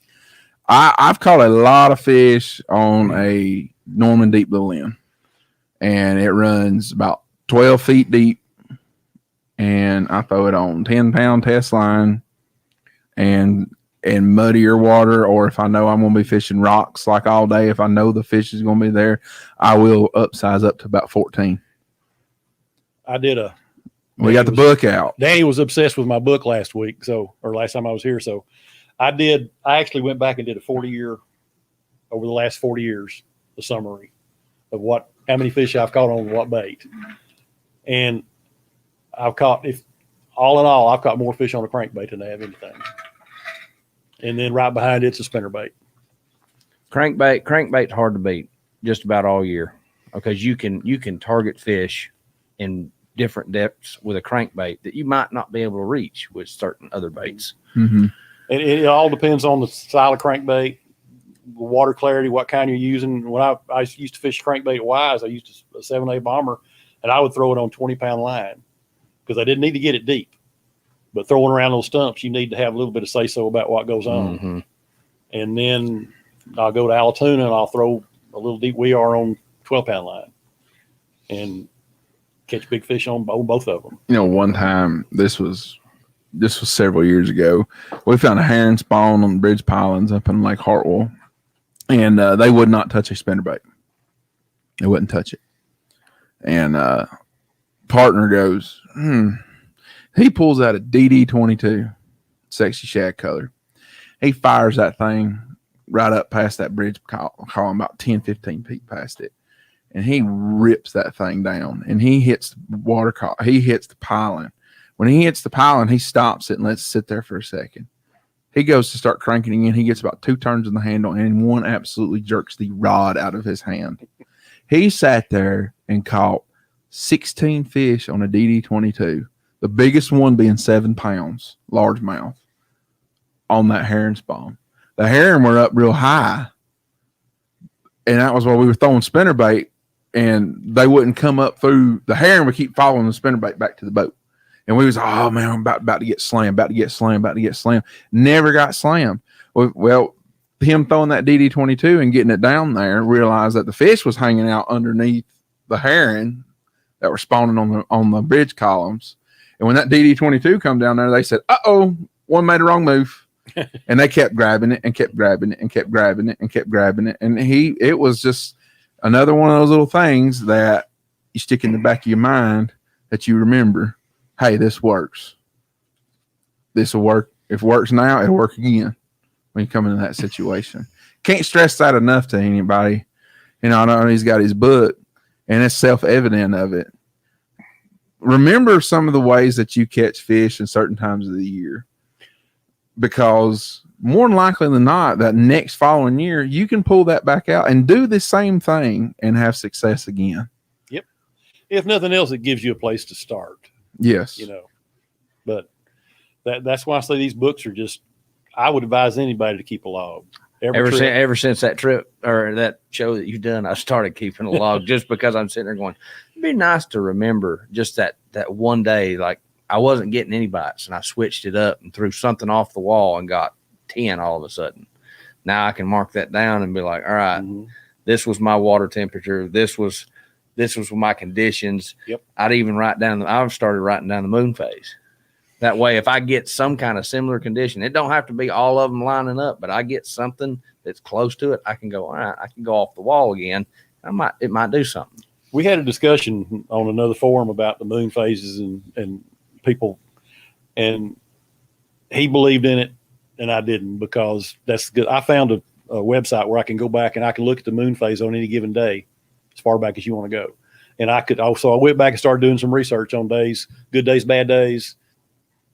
Didn't matter as far as that goes. See, now, like this time of year, in your June and July, when you're brimmer bedding, I highly depend on the moon phase. I mean, the brim are going to spawn no matter what moon phase, but the big spawns are the new moon and the full moon. Mm-hmm. And those bass, at least the big ones, I'm targeting those largemouth that like to just sit up there and eat them hand-sized brim. Cruising through the brim beds. Cruising through the brim beds. And they'll spawn on the new moon and full moon. You can go up there with a prop bait and let that thing sit right on top of them brim beds and drag that thing across. Catch some monsters doing that. Yeah, Yes. I've just never found any correlation between one and the other for me, but that's just me. Well, it usually doesn't affect my fishing unless it's this time of year when the bluegill spawn starts. I look to what the bluegill do to target the fish. When do they spawn? Anywhere from like late May through the summer, just about it. Okay. Typically, when the water temperature gets over 70 degrees, you'll really start seeing a brim spawn, bluegill spawn. The only time I ever paid attention to the brim bedding is if I happen to go on a brim bed and I got my fly rod with me. Need some slabs of meat for the You fly. ain't never looked up there on the brim bed and be like, oh, look at all these brim. And then all of a sudden, about a 5-6 pound lip just comes up there, just cruises through. And you're like, man, if I was like 25 feet off this brim bed, I could have thrown something up there and he wouldn't have seen me. I'd have dang caught that thing. What Jeremiah said, never use a normal rod for crankbait. So what he means by normal rod, they make rods, use a cranking rod. They make fiberglass rods for cranking, and I will not crank anything without a glass rod. Now, I'll use composite every once in a while. It depends on the depth I'm going. If I'm using one of, say, Spro's big 25-footer, that thing's 5 inches long and got a bill on it that's 3, then I'll use a big composite. But I know. All of mine are pretty much graphite. Does an east wind ruin the fishing for that day? I do not pay attention to it except only one time a year, and that's the winter. I don't even pay attention to it then. The only time I pay attention to an east wind in the wintertime is because typically down here, regardless where you are, an eastern wind in the wintertime, that day's going to be cold. That's right. That's really the only time I really pay attention to it. Yeah, I don't. Other than that, I can care less. Well, that goes back. I don't let to, it get in my head before I leave the house. That goes back to those like during the spawn or pre-spawn spawn when you got all those cold fronts coming through. That's why those bass will stage in a northern facing or a north facing pocket or south facing pocket. I'm sorry, south facing pocket. So when the sun comes up, it's hitting it most of the days, and you're getting those northeast winds. Mm-hmm. They're not getting hit. They're the warmest of the lake. That's why the bass will spawn in there first. Mm-hmm. It's true. I've seen it. But talking about the graphite rod, I use for my big crankbaits and my smaller spinnerbaits and my spooks. I use the same exact rod. What is that? It's a 7 foot medium heavy graphite.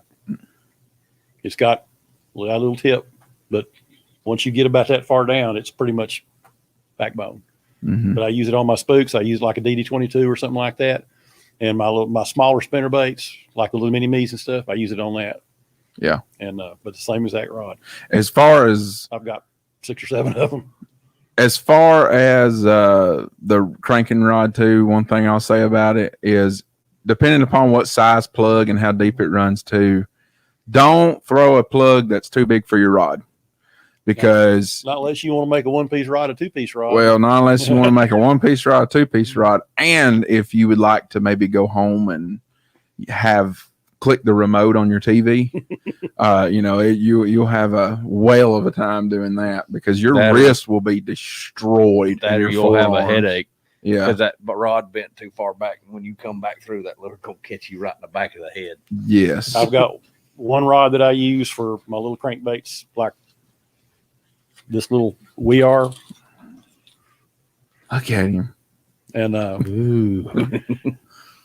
this is a special order. There's a sporting goods store in Douglasville called Gable Sporting Goods. They had Rebel whip up some of these for them back about 40 years ago. It's called Gable Green. Hey, Paul, are you going to look at this? I'm sorry. Am I too close? No, your mic arm is up in. Oh, I'm too tall. Up in his there we go. But I've got a rod that I use for this. Then I got another rod that I'll use for. There you go. That's a Rebel We Are. It's a Rebel Deep We Are. That's a special run. They had to order like a gross of them to get them to paint that special color. But and then I've got another crankbait that's called called Henrietta. It's a company called Ketchum Caro guy or wouldn't make I think California makes them, and it's about as big as my hand, just a big flat crankbait. And I throw them on the same rod I throw these big spinnerbaits on, but I throw it on like 25-pound, 30-pound co-poly. So I basically got 3 different crankbait rods. All depends on what I'm throwing. Mm-hmm. I'm the same way. I've got 4 crankbait rods. Like I said, I got 1 composite and I've got 3 glass. I've got the real lightweight one for those shallow, like the DT6s, the DT6s, the DT4s. I've got a medium one for the little medium divers, and then I've got a big glass rod for like my square bills and my big deep divers. If I'm fishing square bill, I want something a little heavier because I'm usually throwing that around junk. Yeah, actually, the rod that I throw my smaller spinnerbaits on and my spooks on, I've switched over. I'm throwing a square bill on it now. I'm throwing it on about 15-pound copoly. But it copolymer for any of you who might be scratching their head wondering. And some people think like P-line. square bills are like here just like lately. Line. No, Square bill's been around for 40 years, Square 40, 50 years. Long time. A lot of money's been won on square bills. Rebel's got square bills, mini R's and deep we are not mini R's, maxi R's. They got them both in square bills. Had them for 50 years, but just over the last 10 or 15 years, you really discovered them again. Like they went somewhere. I really like those in terms of when I'm gonna go throw if I'm gonna cover water with square bill, banging off of stuff shallow. I've really grown accustomed to the past couple of years to the Stormer Rashies. You know what? I tell you what I use, and I've already caught multiple 5, 6, 7, couple of 8-pounders on it. I go to Academy and buy theirs. Yeah. Great. It's got good hooks on it out of the box. Chunk it. I like And they've got oval split rings on them. God, I love those things. Yeah. I like the River to Sea biggies because of that loud one knocker in the back of it. But I caught a stupid walleye on a square bill the other day. Where? What was he doing up at Rocky? On Rocky? Damn thing. It short lined me of all things. I mean, I got it on video. I'm like, what the hell? What'd you have for dinner that night? Walleye. It's too much trouble. I don't even have a live well in that boat. Oh, well, I've got some. All you needed was a cooler. I've got some. I ain't stinking in my cooler with no damn fish. I mean, I've got a live well if I had to use it, but I use it for dry storage. I'd have to take out everything in it, and that's just too damn much trouble. Now, we're talking about crankbaits and everything like that. Are you silent or rattles? I like rattles. Matter of fact, I got a bunch of Bagleys, DB3s, DB3 Magnums that didn't have rattles. They got rattles now. Trouble is, I'm going to sell a bunch of them, and I don't know if anyone wants to buy them now that I've doctored them up. Well, see, I'll do the same thing with some of my crankbaits. If I find a crankbait that gets destroyed with rattles or not, because I think fish get conditioned to certain baits. I'm one of those believers. If they see it all the time running through there, they get conditioned to it. I used to think that. But like the let's take a Spro rock crawler, and you can see through it, and you can see the compartments in it, and you're getting drilled on a Spro rock crawler. Well, the bite kind of fades off after a week or so. I actually have started taking and drilling 2 holes in mine and putting spray foam, the regular spray foam inside of them, and completely killing the rattles and making them silent, and started getting bit again in the same areas I was catching them with the rattles. So I've got the same crankbait with rattles and it's silent, because you can't sometimes, well, like with the Strike King XDs, you can get them silent or you can get them rattled. You don't have to do any doctoring, but like the Spro rock crawler doesn't come in a silent mode. I don't think. I haven't seen one. I think probably pretty much everything I use now has got rattles in it. I don't really think about it too much one way or the other. I'm just can't tell that it's made a difference. I don't think about it a whole lot, really. I'm really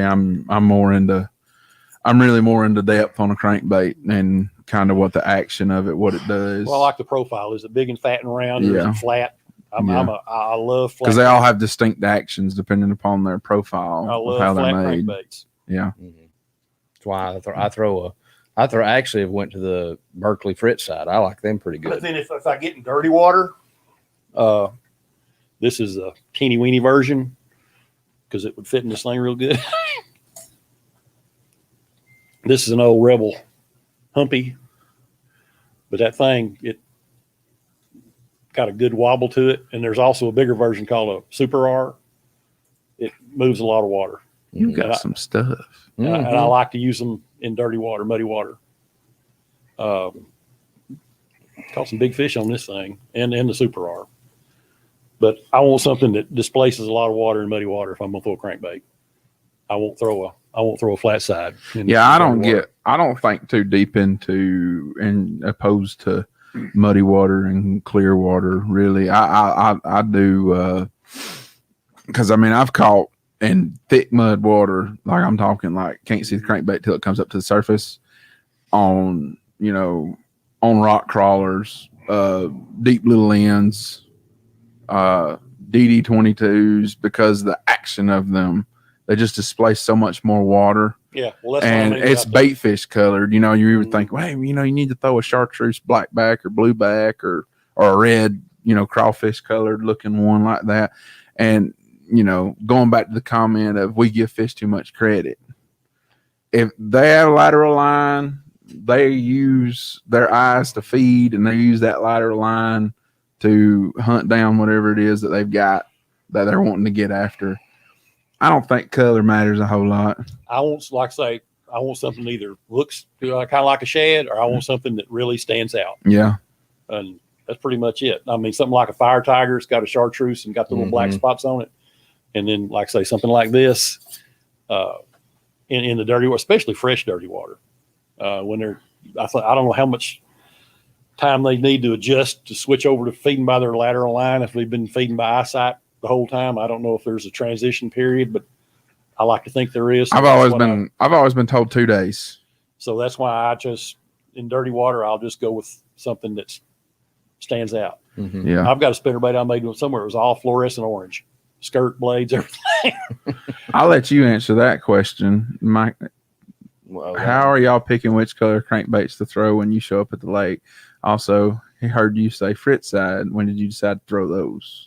I'm throwing the frit sides in the colder months. It's that tighter wobble in the winter months is what you're looking for. Because, like I said, with the jig, the bait fish, all the forage and the fish included are not moving that much. They're cold. They're not as, they're kind of lethargic. So they're not got that big wide action like a wiggle wart or something like that, even though the wiggle wart works well in the winter on certain days. But Original wiggle wart. the original wiggle wart. Not the new ones. No, the new ones don't have that wide of a wobble. Do you have to cast a crankbait? Now you're just being sarcastic now, LJ. You have to cast a crankbait. But It typically works better. color for me is a time of year thing too. Wintertime, early spring, when I throw a crankbait, I'm throwing something craw colored. I'm throwing a burnt orange. I'm throwing a red and black. Targeting those fish, getting up there, getting ready to just start feeding to get ready for the spawn. When that stops and the herring spawn starts, I start going to my whites, my sexy shads, stuff like that. And then I'm targeting the shad particularly. But summer months, if I get on a big rock point, like that big one down there near Lanier Islands that's over there, that's got that huge boulder rock on it, I'll go to a green, like a summer crawl color in the rock crawler, or I'll go with a Spro cellmate that mimics those bluebacks really well. It just depends. I don't know any of the lures you just talked about. No, I don't know what That's the, newfangled. I have the no new idea. I stuff. have no clue what the hell you're It's talking about. newfangled. It's You might as newfangled. well be New talking stuff. Greek. I want to see him get the talk about the bat lure there. The bat Yeah, let's talk about this little Oh, bat lure. I didn't he know there was a brought. bat lure. We should have talked about that earlier. Bat lures. Well, actually, it is. It's held called together. a vibrobat. He's got a Old school. Yeah, Yeah. this one, I bought this lure, not this particular lure, but one like it, about 60 years ago. And I never caught a fish on it, but I had less than no clue what the hell I was doing. So I found some on eBay a while back, and I said, you know what? I'm going to buy one, and I'm going to see if I can't catch fish on it. I hadn't even thrown it yet, but it's got like 3 different holes where you can tie onto or put a, clip onto, and it's supposed to give it different action. I don't know. Oh, so it's almost Like a little blade bait. it's like a blade bait, but it's got that wobble as it falls. Yeah, I don't know about the hook location. Yeah, well, I figured it'd be backwards. I don't know about a double hook either. Before I don't know. I'm probably going to try to stay true to it and just see if I can catch a fish on it just exactly like it is and see what happens. Throw it at schooling fish. If I can find some. How much does that weigh? Not hardly anything. Oh, According to Tim, anything under 2 ounces. Yeah. well, when you hold at 2.5 ounce spinner baits up around, it's that thing is pretty light though. Yeah. Half ounce? No. You have to put it- do you own a spinning rod? Yeah. Oh, well, you probably throw it on I probably got right in my boat right now. I probably got at least 4 in it. Ooh, that's about 3 too many. I keep a jerkbait handy, but I'm fixing to switch over my jerkbait rod to that rod I brought last time, that 5.5 foot. I'm fixing to switch over to an old school 5.5 foot pistol grip for my jerkbaiting. And I've got a fluke tied on right now. I say year round bait. I just right. don't like to throw them. I don't like to throw a fluke. I don't like to throw a Cinco. I don't like to throw anything slow. It's just You can power fish fluke. Heck, right. Throw that thing up there. Throw that thing wherever you're throwing it, and just turn as fast as you can. Well, if I'm going to do that, I'm going to throw a spinnerbait. How does that go right? Just like this. Jerk a little higher. But I used to use. And then they come get it. God Almighty! I used to use a 7-foot spinning rod on my jerkbait, but it's too hard to snap it down. So I said, you know what? I've got all these old pistol grip rods laying around. I took it, put a rod on, put a reel on it, took it to the lake the other day and tried it. I like it. Yeah. You know, so I throw my jerkbaits on 6/8 medium action. Bringing it back. but I just What? He's bringing it back. He's bringing back pistol grips. Just bringing back pistol grips. Pistol grips ain't never left. well, you know, it's funny because I think my son's got one. I was could talking to use. somebody about the pistol grips the other day. And when I went to Robbie's, I took him a couple of baits to paint. And I'll be damned if he didn't mention the same thing. He's thinking about getting a pistol grip to throw jerk baits with. I'm like, okay. I'm not the only one come up with that idea. So this winter I'll be using it. Just see how it goes next spring. So are you a one-handed jerker? Yeah. He's out there. So if you see Tim out there on the lake and he's throwing a jerkbait, he's got it in one hand and he's I mean, when they're on a jerk bait, it's fun. yeah. I mean, I've had them just knock the slack out of your line. And this is something I found to be true somewhat. Somebody told me a long time ago that if you go to a lake, like, you know, in the late fall, winter, early spring, and it's a day you think they should hit a spinnerbait, but they won't, throw a jerkbait. And I was fished like 2 or 3 weeks in December and I couldn't catch diddly on a spinnerbait. So I whipped out a jerkbait and I caught like 4 over 5 pounds that day on a jerkbait. And I said, I'll be damned. I love a jerkbait. Growing up, before I started fishing with bait casters, I learned to fish a jerkbait on a spinning rod.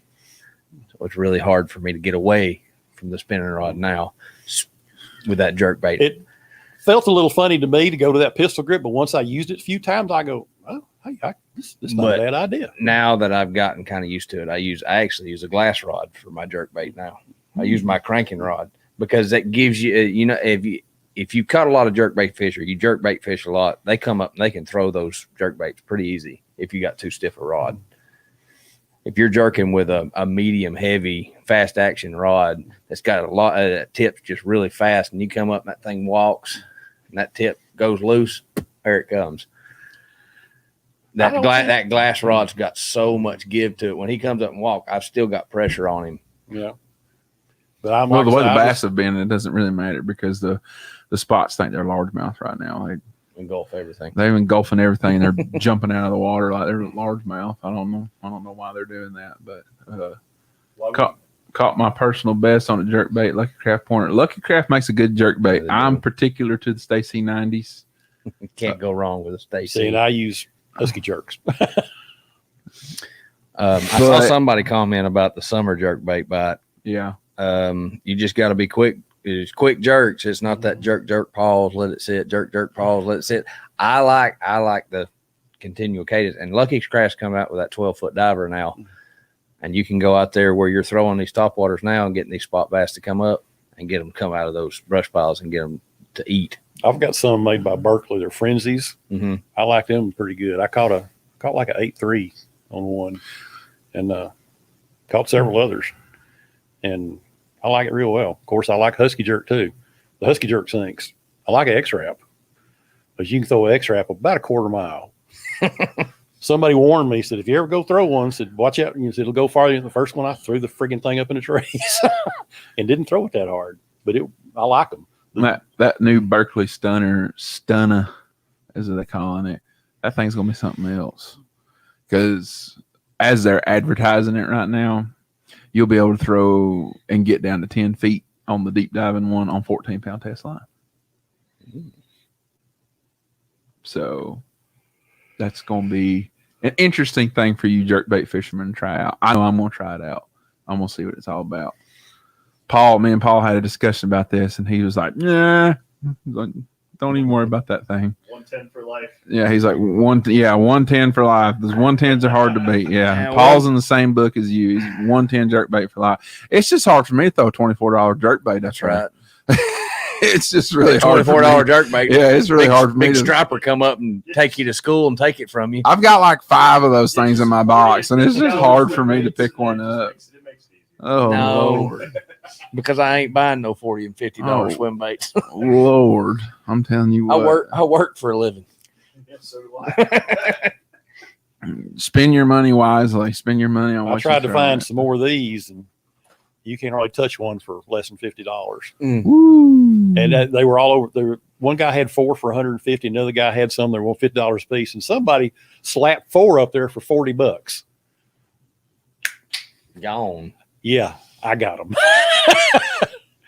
I mean, I snatched them. I couldn't believe it. I said, well, this guy does not look at what's listed. You need to talk to LJ about the Mhm. Demiki head.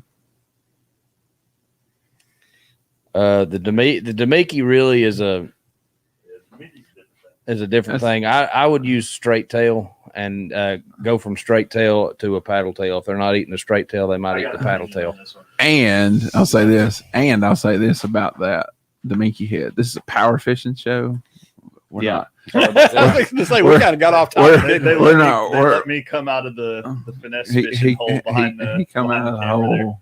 $500 for a small. I didn't give $500 for my first car. The money spent might There as well was catch something fish like on. a 3 1/4 or a 3 paddle tail, a Rage or a Kitech, whatever you like. Most important thing to do is just let it drop next to the boat, get your sink rate in your head, how fast it goes down. And it's just a countdown retrieve. Oh, pobrecito.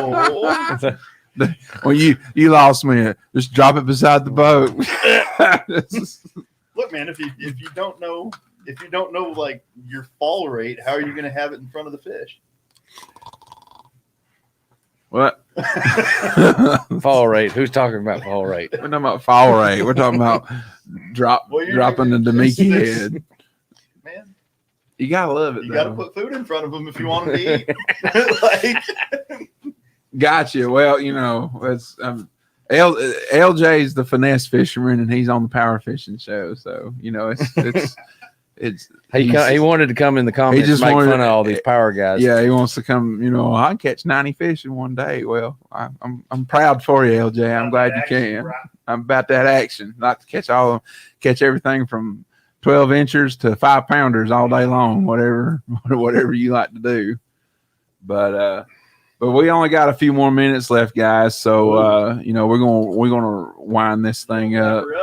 We're gonna get ready to The wind last this. 20 minutes just shot by. Yeah, Power guys, give me gas. Well, no, that's tacos. that's tacos. that's them tacos you That's eat taco every night. Thursday. Yeah, whatever day it is of the week. I need an invite to that. I'll come eat some tacos one night. I can put them down, but You do the challenge for the belt? I don't know. I can put some down, dude. I can put some tacos down. Guys, we're gonna start. Take us home, boys. We're gonna start winding this thing down, guys. We appreciate you watching. Those of you who watch live, and those of you who watch in the future, whenever it may be, we appreciate you watching. Again, this has been a fun show. We'll be back again next Thursday. Going to have a couple other guys. One guy in particular is going to be here, Kevin Underwood. He's a good friend of mine. He's a fellow Phoenix runner. And me and him, we fish in club together against each other. And I've been begging him. I said, man, we need to get you on here because he's a pretty good fisherman. He does it all from throwing spinnerbaits to crankbaits to drop shot. And if it swims or you put it in a fish's face and it bites it, he likes to do it. So we'll have some real good content next Thursday as well. Just guys, again, real quick, wanted to give a shout out though. The Electric Elites this Saturday at Hard Labor Creek Reservoir. I believe it's 6 a.m. to 2 p.m. There'll be a live weigh-in, right, Paul? Live. Yes, it will be. It'll be a live weigh-in for the Classic for the Electric Elite. That's this Saturday at Hard Labor Creek. Come see us. Come see us. I won't be there.